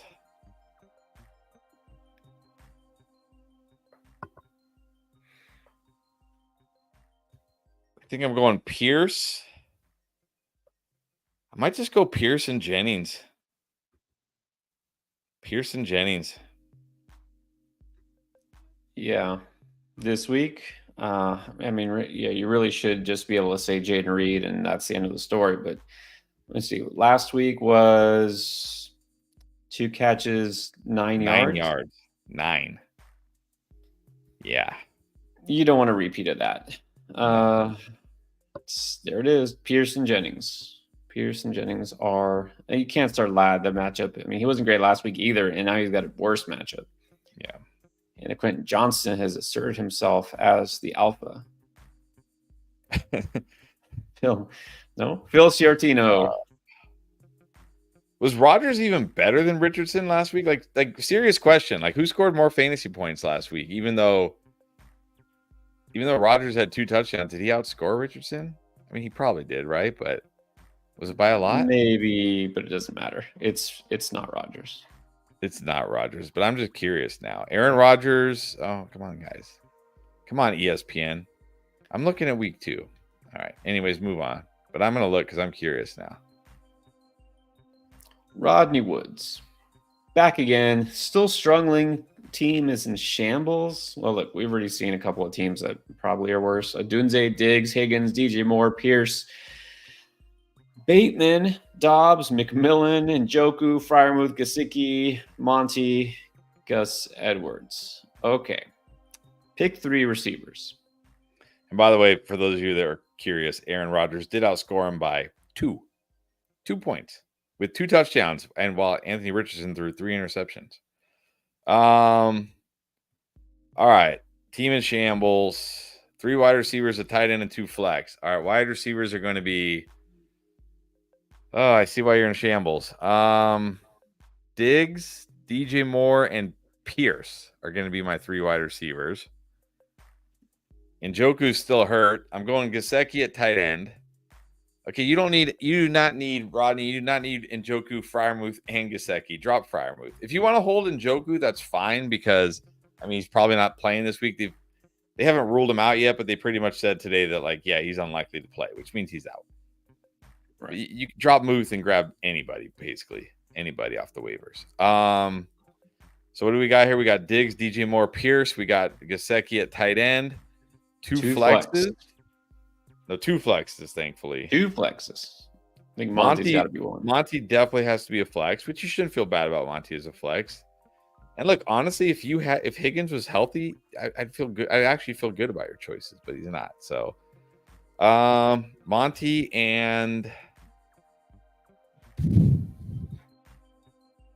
we just go Dobbs and hope he gets a touchdown. Yeah. It's got Dobbs and hope he scores, or Gus and hope he scores. That's Gus it. and hope he scores. That's it. One of those. Just really hope that really hope that Higgins plays, I guess. All right. Yeah. But yeah, you don't need 3 tight ends. Drop Muth. Okay, Anthony Gregorio down bad. If T is out, D-Rob or Deontay? In this case, I'd probably go Deontay Johnson. I mean, I know it's like, oh, Demarcus Robinson, wide receiver 1 for the Rams, but I mean, he's not going to be Cooper Kupp. He's not going to be Puka Nacua. They're probably just, honestly, what I think the Rams are going to do is just give Kyron Williams, it's going to be like Josh Jacobs last week. They're just going to give Kyron Williams like 25 carries. So, go Deontay. I'm going Deontay here. It's close between these two. I think D-Rob, of course, could have a bigger game. Deontay is startable. I think earlier, I said Robinson, just shoot for upside. So, if you just want the points, you should get something. I say that when Deontay has literally scored no points, but it can go either way. Yeah. Dustin Forsberg has Lamb, DJ Moore, Cooper, Olave, JMO, Achan, Zamir, Ford, Gus, Spears. Trade suggestions for this team. It's a 12-team PPR league. Running back help. You need running, but you need another running back. So maybe this is the team, even though I don't want to trade Jameson Williams, because Cooper doesn't have a lot of value right now. DJ Moore doesn't have a lot of value. Olave's value, he still has value, but it's lower than it should be. Like, I feel like Olave is a buy low, not a sell high.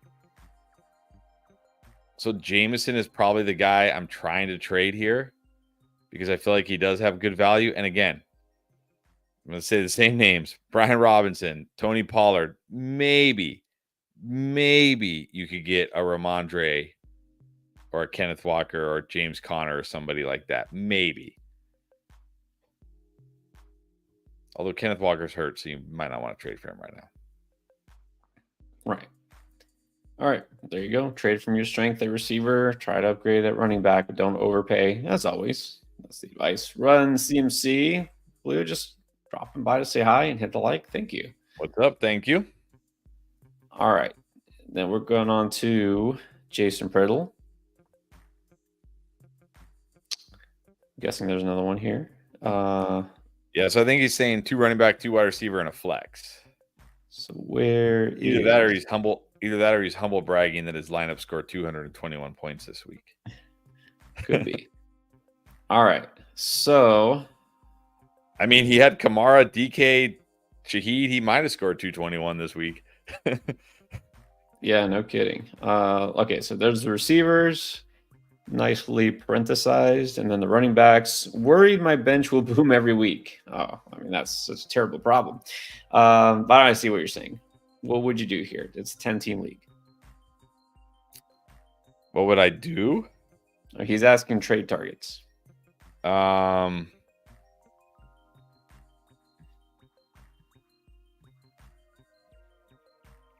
mean, it's a 10-team league, so if you want to go get some studs, like, yeah, package Jameson Williams, and even though I keep saying Brian Robinson and Tony Pollard are buy lows right now, I mean, if you package them, I mean, you might be able to turn Jameson Williams. Well, maybe not. I mean, maybe, you never know. Jameson Williams and Brian Robinson for Chase, maybe. Could you do that? Maybe, or maybe even. I mean, would you trade Garrett Wilson and Brian Robinson or Pollard for Chase, or is that too much because Garrett Wilson still has potential? It's a little too much. I'm not out on Garrett Wilson, by any means. So a bit much. That's what I'd be doing, though. I mean, when I was in my home league, 10-team leagues, I was like the master of the 2-for-1. I would get 2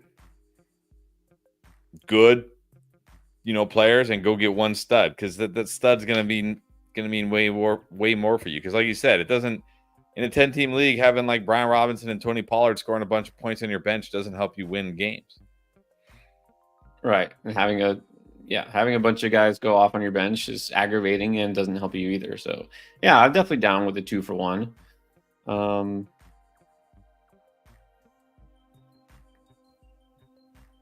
Yeah, I'd like to try to trade Shaheed while you can. Yeah. So there you go. I mean, those are some ideas. But speaking of trades, Marcus says that guy got back to him, Nico for Henry. Now, again, Marcus plays in a very, very unique scoring system. So in this case, I think this is a win. Yeah, it's a win. Even though it is points per carry, there's also big play bonuses. But if I recall, he has like Jacobs, Jonathan Taylor, is it Breece Hall? Saquon. Yeah. Like you don't like Derrick Henry. Like you don't even need Derrick Henry. So yeah, just get Nico. Yeah. So yeah, good deal. So congrats, Marcus. Rolando, Achan or Kyron? Got to be Achan. It's got to be Achan. They're just giving this guy not just carries, but he had 7 catches last week, and it's Skylar Thompson. He could dump off to this guy 10 times. Yeah, I'm not sure why you have to bench one of these guys, but it's a good problem to have. Yeah, Kyron's got the lower floor this week. And then on the very other end of the spectrum, Corey Dobbins has to choose from Carson Steele, Tyjae Spears, or Alexander Madison. All right, I just saw something where Brian Callahan just said today, yeah, we got to get Spears. Yes, I want this to become a 50-50 for basically the third month in a row. Can't start Spears, can't start Madison. It's got to be Steele. That just moves me even further off of Tyjae Spears. Just go with Steele and see what he does and hope he scores. Mike, Damim, Judy, Deontay. I'm just gonna go Deontay here. I mean, Judy's been fine. He gives you like a floor, but give me Deontay. Yeah, I'll go Deontay. Still not completely buying into Judy. Sorry. All right, so Stinger does have a question. We're going to pick up Damian Pierce. I mean, you can. I mean, he's not out for the season, and Joe Mixon might be out for a while, so I think you can. Not my favorite pickup, but not the worst. I prefer Cam Akers myself, but you're not losing anything by dropping Chase Brown. All right, so very different question here. We have a second Guillotine League question, and this is a tough one. Jake Ochoa. Guillotine League got 200 of fab. It says Jamar is available. Jamar Chase. It must be because, again, I'm guessing the guy who had him got cut last week. So you emptying the wallet, or do you not do that because it's a Guillotine League and you might need some left over?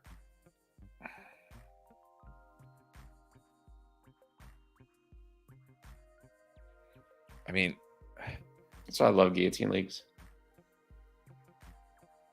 But I mean, is it like, why is it Jamar Chase though?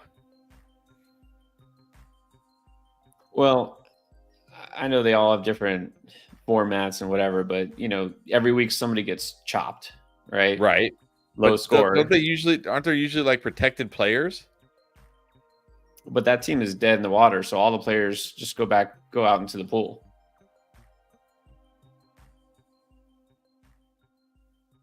I thought, okay.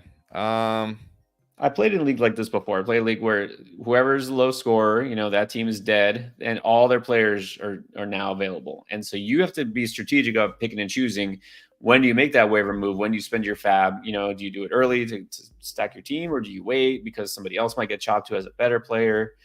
So it's tricky. But I mean, how many players better than Jamar Chase are gonna get chopped? And again, a few. But I mean, think about it. Like the teams that have those players probably aren't getting chopped right away. Yeah, I see what you're saying. But you never know, because the team that has, I don't know, CeeDee Lamb might in the second round have gotten, Debo, and then the third round they got Pacheco, and then the fourth round, and the quarterback was Jordan Love, and then that week, they have whoever their RB2 is like, like Josh Jacobs, and he gets 2 points. You know what I mean? Like, it happens. So I would say, look, in the Guillotine League, I'm not spending it all because you really shouldn't do that.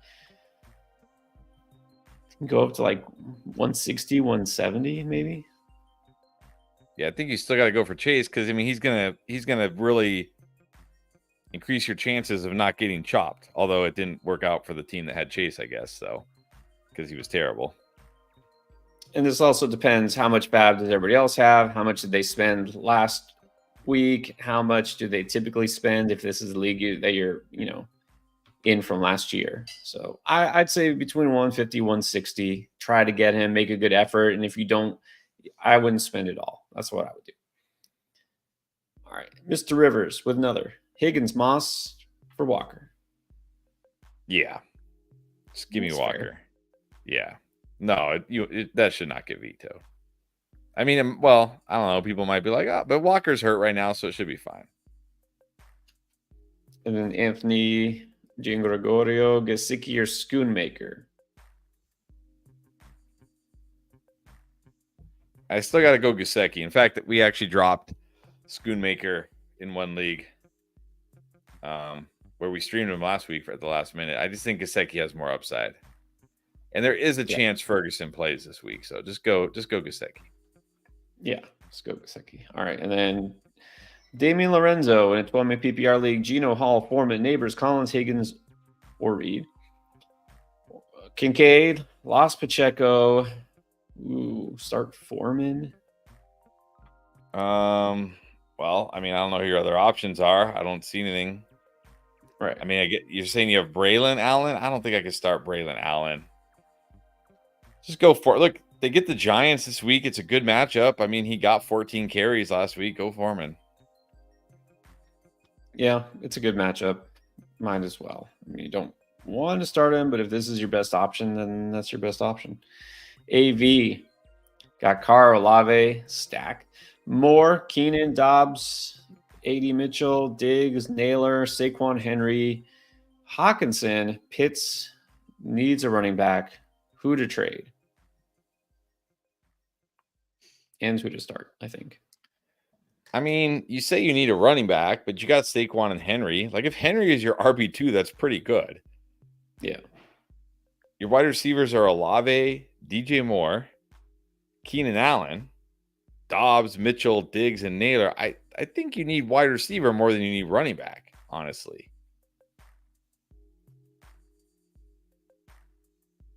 But that being said, you don't have any running backs to trade away to get a wide receiver. So you'd have to try to do something like Diggs and Keenan and try to get a better wide receiver, I guess.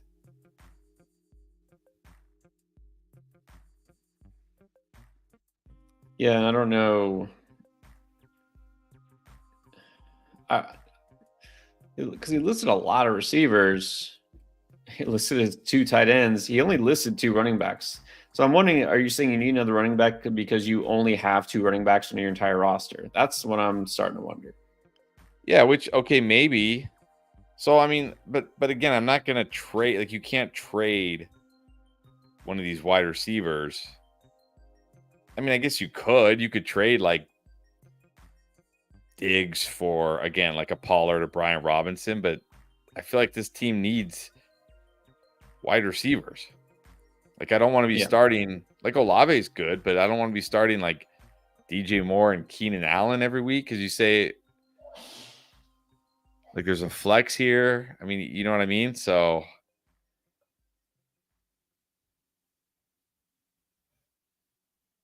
yeah, I don't know if you do have other running backs, but you can drop AD Mitchell and pick up a running back, maybe even Dobbs. So, yeah, I think you're good at running back as far as quality. And then Mr. Rivers, thank you. Got the membership. Appreciate that. Thank you. Welcome.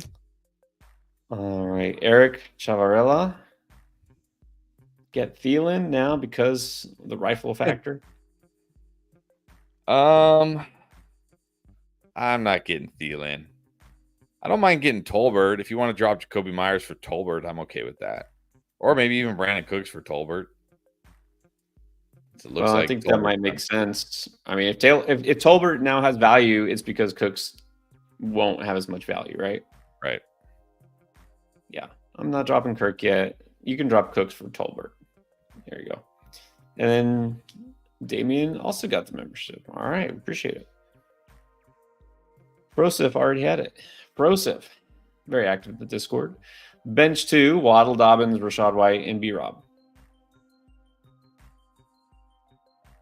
It's PPR. Yeah, but I think I cannot in good conscience tell you to bench Dobbins. Right. Maybe this is the week where he crashes back down to earth, but I can't tell you to bench Dobbins.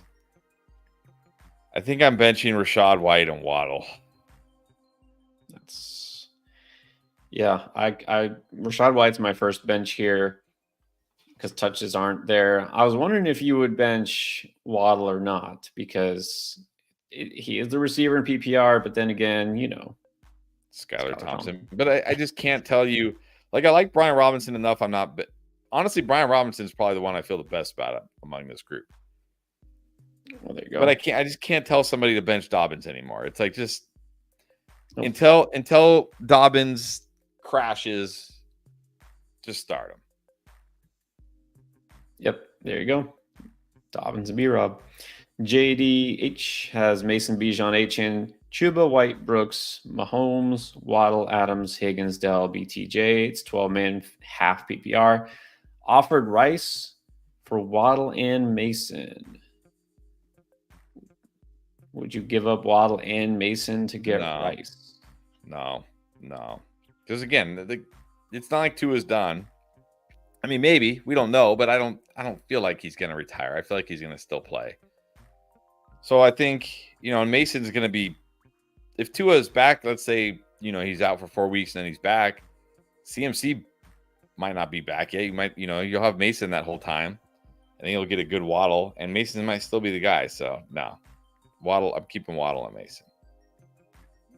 Yeah, not quite enough here. Again, Rice is solid, but it would have to be a little bit more step up to do this. So no need to do this. Demetrios, Alexander Madison, or Braylon Allen?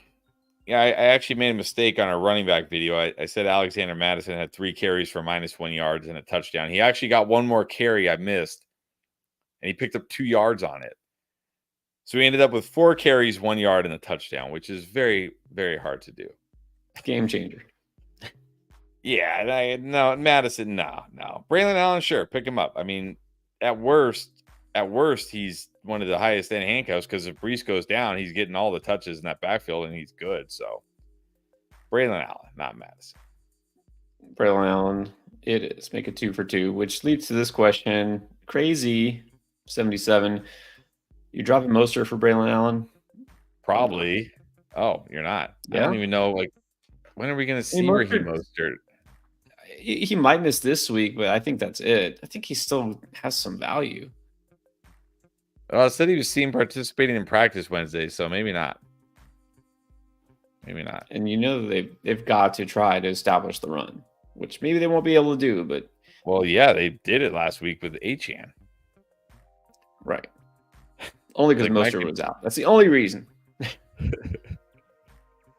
All right, keep Mostert. Keep Mostert. Either way. All right, Joker. AJ Brown and Andrews for Jameson and Harrison.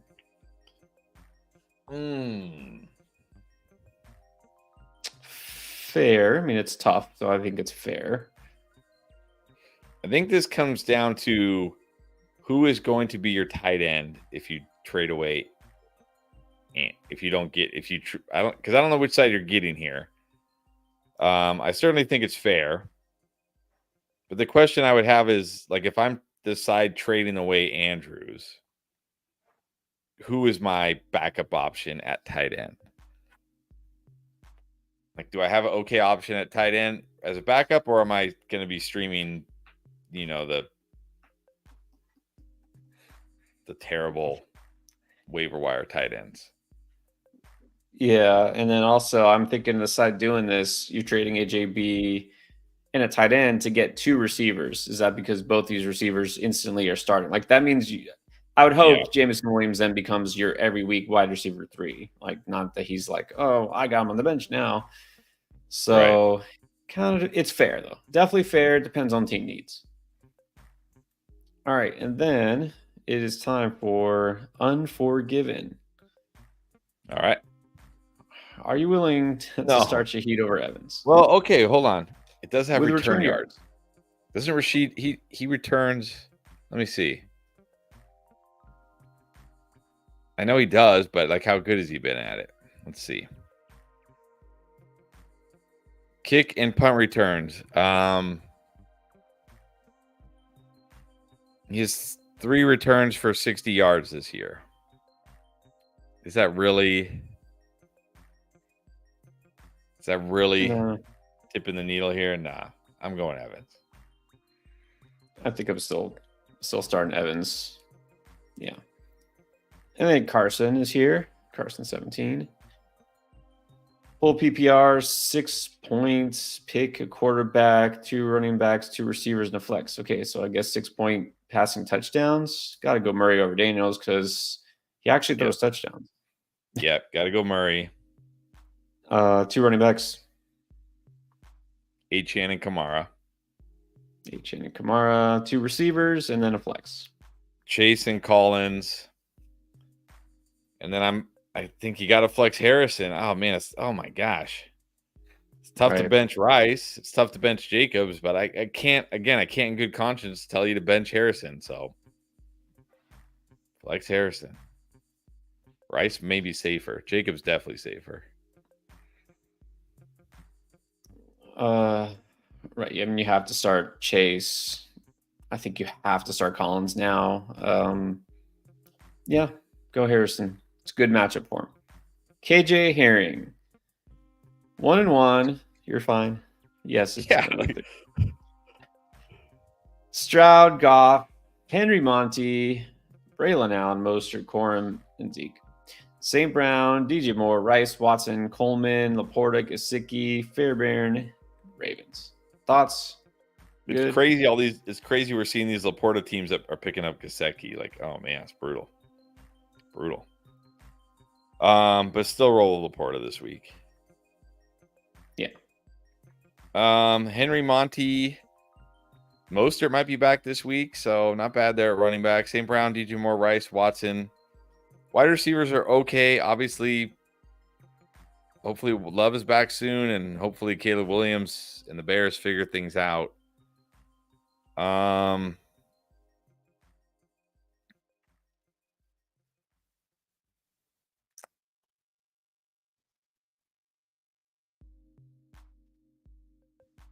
Trade ideas? I don't know, because you don't really have a lot of like tradable depth pieces here.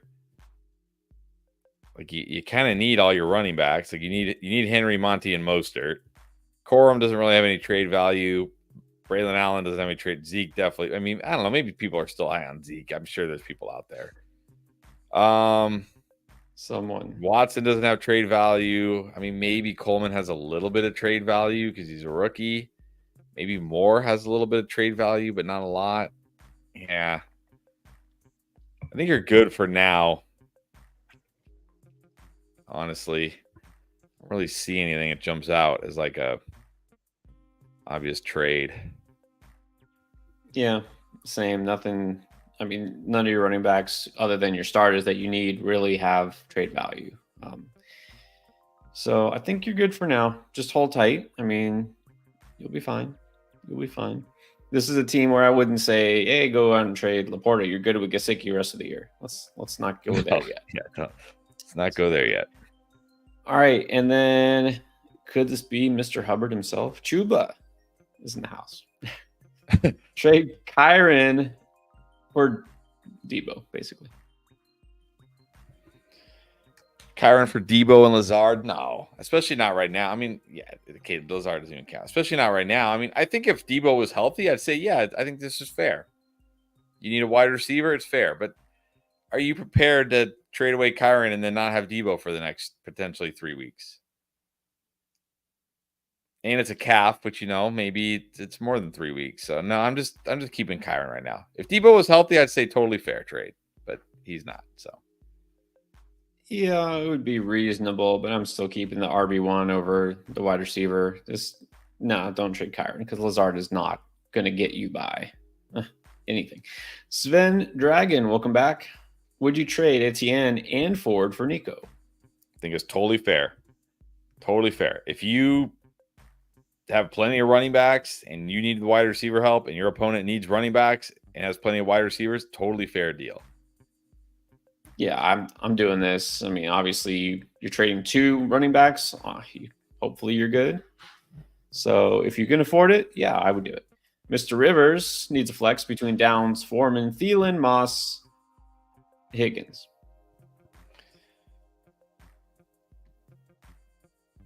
Well, if Higgins somehow plays this week, I'm going Higgins. Otherwise, I'm probably going Moss. I mean, it's the Commanders. He gets the touches. He could score. Thielen, Foreman, Downs. Either Higgins or Moss. No faith in the Adam Thielen resurgence. No, I'm not starting Thielen. It's Higgins if he plays, Moss if he doesn't. Ruben, would you trade Garrett Wilson for Josh Jacobs if you have 2 decent running backs? Well, probably not. I mean, you have good wide receivers too. You got Jefferson, Wilson, Evans, and Rice. It's not like you're hurting a wide receiver. I mean, again, I think this is probably pretty fair. I think I probably slightly prefer Garrett Wilson. I still have hope, but I mean, I don't think this is unfair or anything. And look, with Marshawn Lloyd unable to stay healthy, Jacobs should be good all year. So I think it's fair. I don't know if it helps your team, but I don't think it hurts your team. Right. It's not like you need running back. You have 2 decent running backs. Maybe you figure you're hedging your bet against Connor getting hurt and you have a mix and match kind of situation. I mean, you can do it. I don't know that I love this trade. I don't think you need to do it, but it's fine. It's doable. Anthony, we did talk about this a little bit at the beginning. Aaron Jones popped up limited. Okay, so it's early in the week, but still, if there is no Jones, you going Justice Hill, Gus Edwards, Carson Steele, Cortland Sutton, or Michael Wilson? I'm going Carson Steele. I think he's going to get the touches this week. He could always score. Justice Hill, no. Gus, who knows? Sutton, Michael Wilson. I'm just going to go Steele. If Aaron Jones, only if Aaron Jones is out, though. Agree. I'd like to say it should be Cortland Sutton based on target share, but I'm not touching that Denver offense until further notice, which further notice might be 2025. Lilish is 2-0. Got A.J. Brown and Puka out, but still got the win. Cook, Monty, Neighbors, Brian Thomas, Dobbs, Laporta, Najee, Steele, Eckler, Madison. Okay, so in this case, trying to get Olave, what would it take? I mean, I really wonder if you could get Neighbors straight up for Olave right now. I bet you could. I bet you. Yeah, I'll bet you could. Bet you could. If you All want to right. go a little cheaper, you could maybe do like Brian Thomas and Najee.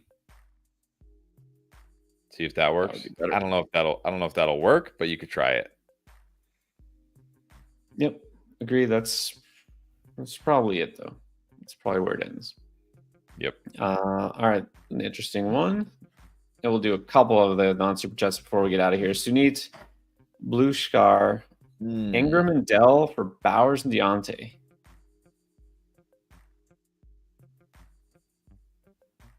Yeah, I think so. I mean, Bowers already looks like, I mean, I know it's only 2 games, but he's getting the target share. And look, maybe Deontay's just a total bust, and maybe Dell does, get to his expected level. But Deontay could also, bounce back. So just give me the Bowers Deontay side. I agree. I think it's time we just buy into Bowers now before it's too late. So I'm okay with this. Demetrios, gonna throw a tough one here. Got to bench either Tyreek Hill, DK Metcalf, Chris Godwin, or Rashee Rice.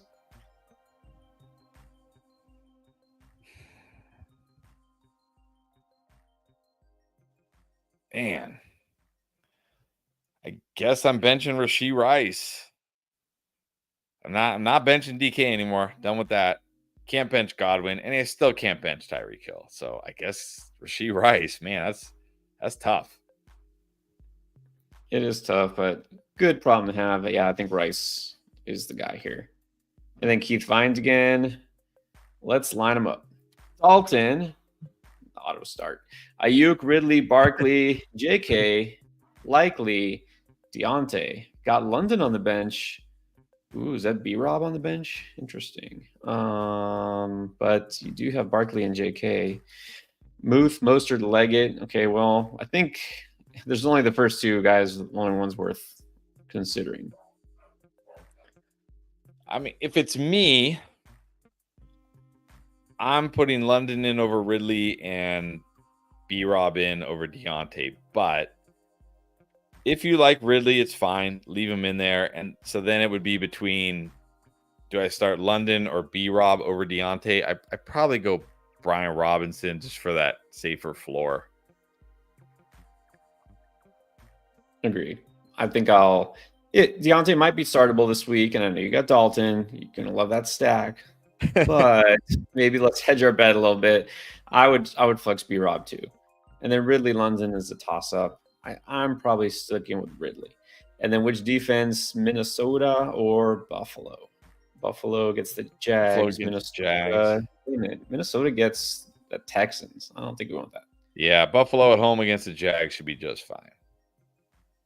Yeah, because CJ Stroud does typically not throw interceptions or get sacked. Damian Lorenzo, Neighbors, Higgins, Reed. Needs a running back. Who should I go trade for? Well, again, I mean, if you could trade Higgins or Neighbors for, like I said, Brian Robinson, Tony Pollard, I'm doing it. I'm doing it. I agree. AV. Well, okay. He did only have Saquon and Derrick Henry. But I mean, it's not time. It's not time to worry about bye weeks yet, is it? Right. You can just grab someone off the waiver wire. I'm sure you don't have to trade for a running back as your backup for a bye week. So I just grab somebody of value off the waiver wire. Yeah, Saquon has a bye week 5. Derrick Henry doesn't have a bye until week 14. So right. I wouldn't worry about it. No, and you can drop. I think you had AD Mitchell. You can drop him for a running back. So yeah. Oscar Melendez, are you trading Nico for Kyron? I think this is very fair. It's very fair. This is a perfect trade right here. Do you need wide receiver? You take Nico. Do you need running back? You take Kyron. Very fair deal here. Exactly. If it helps your team, sure. If you need a running back, take Kyron. That's fine. AV again, half. We're going Hunter Henry over Mark Andrews. No. Again, Hunter Henry could be a huge trap. Like, Mark Andrews didn't have a big game last week, but he got more involved. Mark Andrews, I think, will be fine. I'm not starting Henry over Andrews. You can still roll Andrews out there. And then Dell or Thomas? I'm still going Dell. I mean, I know Thomas had that one. Okay, look, you look at Brian Thomas. He had that one big gain, but he only had 2 catches. If Dell has his big gain that he should have had, I don't even think this would be a question right now. So I'm going Dell. Yeah, Dell kind of was a trap last week. I mean, he could have, should have had a good game, didn't, but I would still start him over Brian Thomas this week. Betty Blanco, are you benching Rachaad White for Braylon Allen or Samaje Perine? No, Rachaad White still had 10 carries last week. I know he only had 1 catch, but he ran a route on 67% of the routes. He's going to be fine. I can't start those guys over Rachaad White. Agree. Shaheed over Drake London. No, I can't do it. I know. See, this is what I mean. This is the Shaheed team. Go trade Rashid Shaheed, people. Trade him. I still got to go Drake London. It's funny. I just realized this. And I'm looking at the chat. Spider-Man meme in full effect. We have 2 AVs. This is a different AV. This is blue AV versus the other one was. Oh wow, 2 AVs. 2 AVs. Uppercase, capital AV versus with the green icon. All right, there you go. With the blue icon and the lowercase a. Okay, we're gonna have to. I mean, I'm still just gonna call you AV, but still. All right, you're both still AV. Jacob, Kiwa, Bowers or Laporta? You know what? I'm going Bowers. This one I'm fine with. Go with Bowers. Bowers getting the targets. He's got the way higher floor here. I'm going Bowers. How can you not start? We moved him into the must start for tight end starts it. Just go with Bowers from here to eternity. Just Bowers. Look, if you have both these guys, I mean, this is a team that really should just trade Laporta now, right? Yes. If I had Laporta and Bowers, I would definitely be trading Laporta. Yeah. All right, and then let's get to Ernesto Cavazos because number one, tomorrow's his birthday, so happy birthday. Happy birthday. And Ernesto's a longtime viewer. He was with us all last season and maybe the season before. So here we go. And from Mexico, 10-team PPR. I got Murray, Hall, Mason, J.K. Ford, B-Rob, White, Brooks, Smith, Waddle, London, Pittman, Ridley, Andrews. Okay, so Talk Trade wants to know which wide receivers to go for. That's some underachievers. I mean, Hall, Mason, J.K. I mean, you got J.K. and Brian Robinson. This might be a good time to sell high on J.K. Dobbins.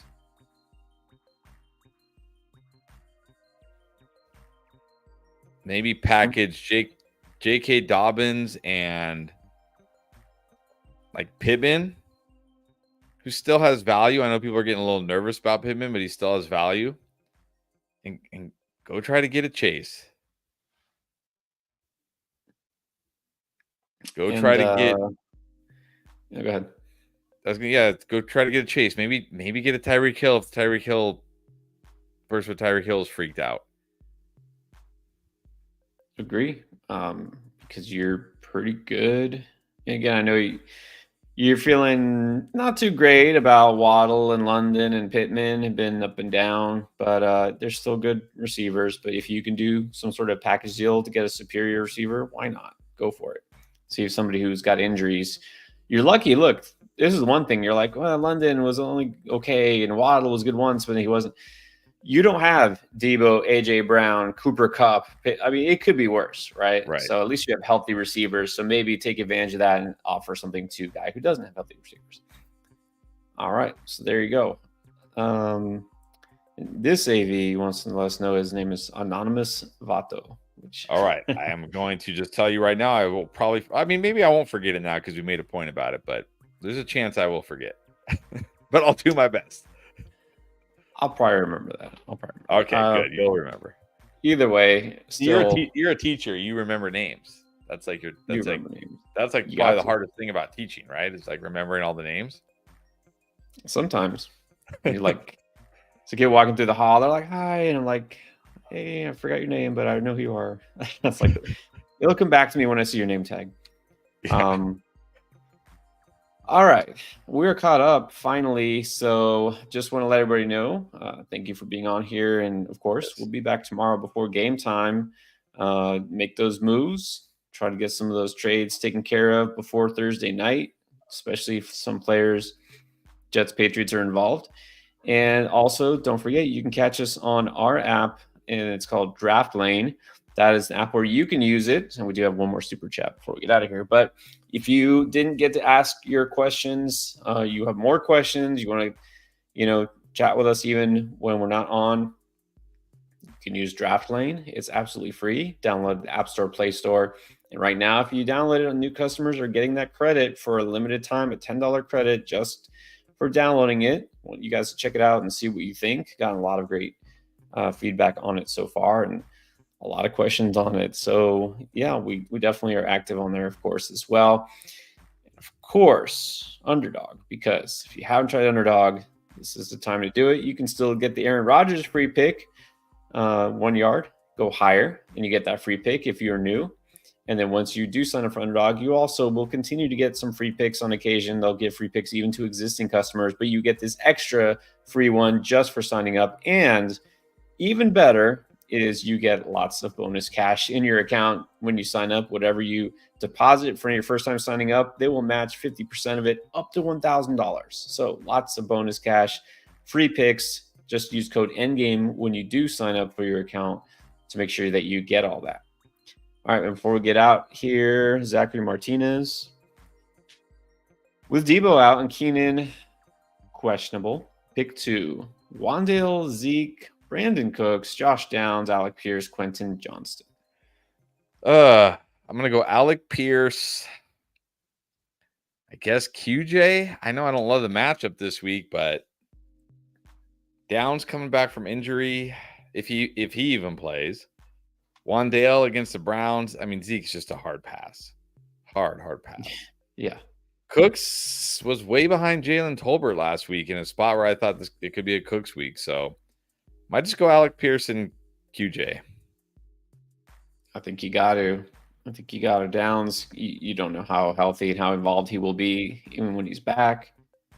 So there you go. Pearson, Quentin Johnston, and good luck. Definitely good luck. Good luck. Zachary.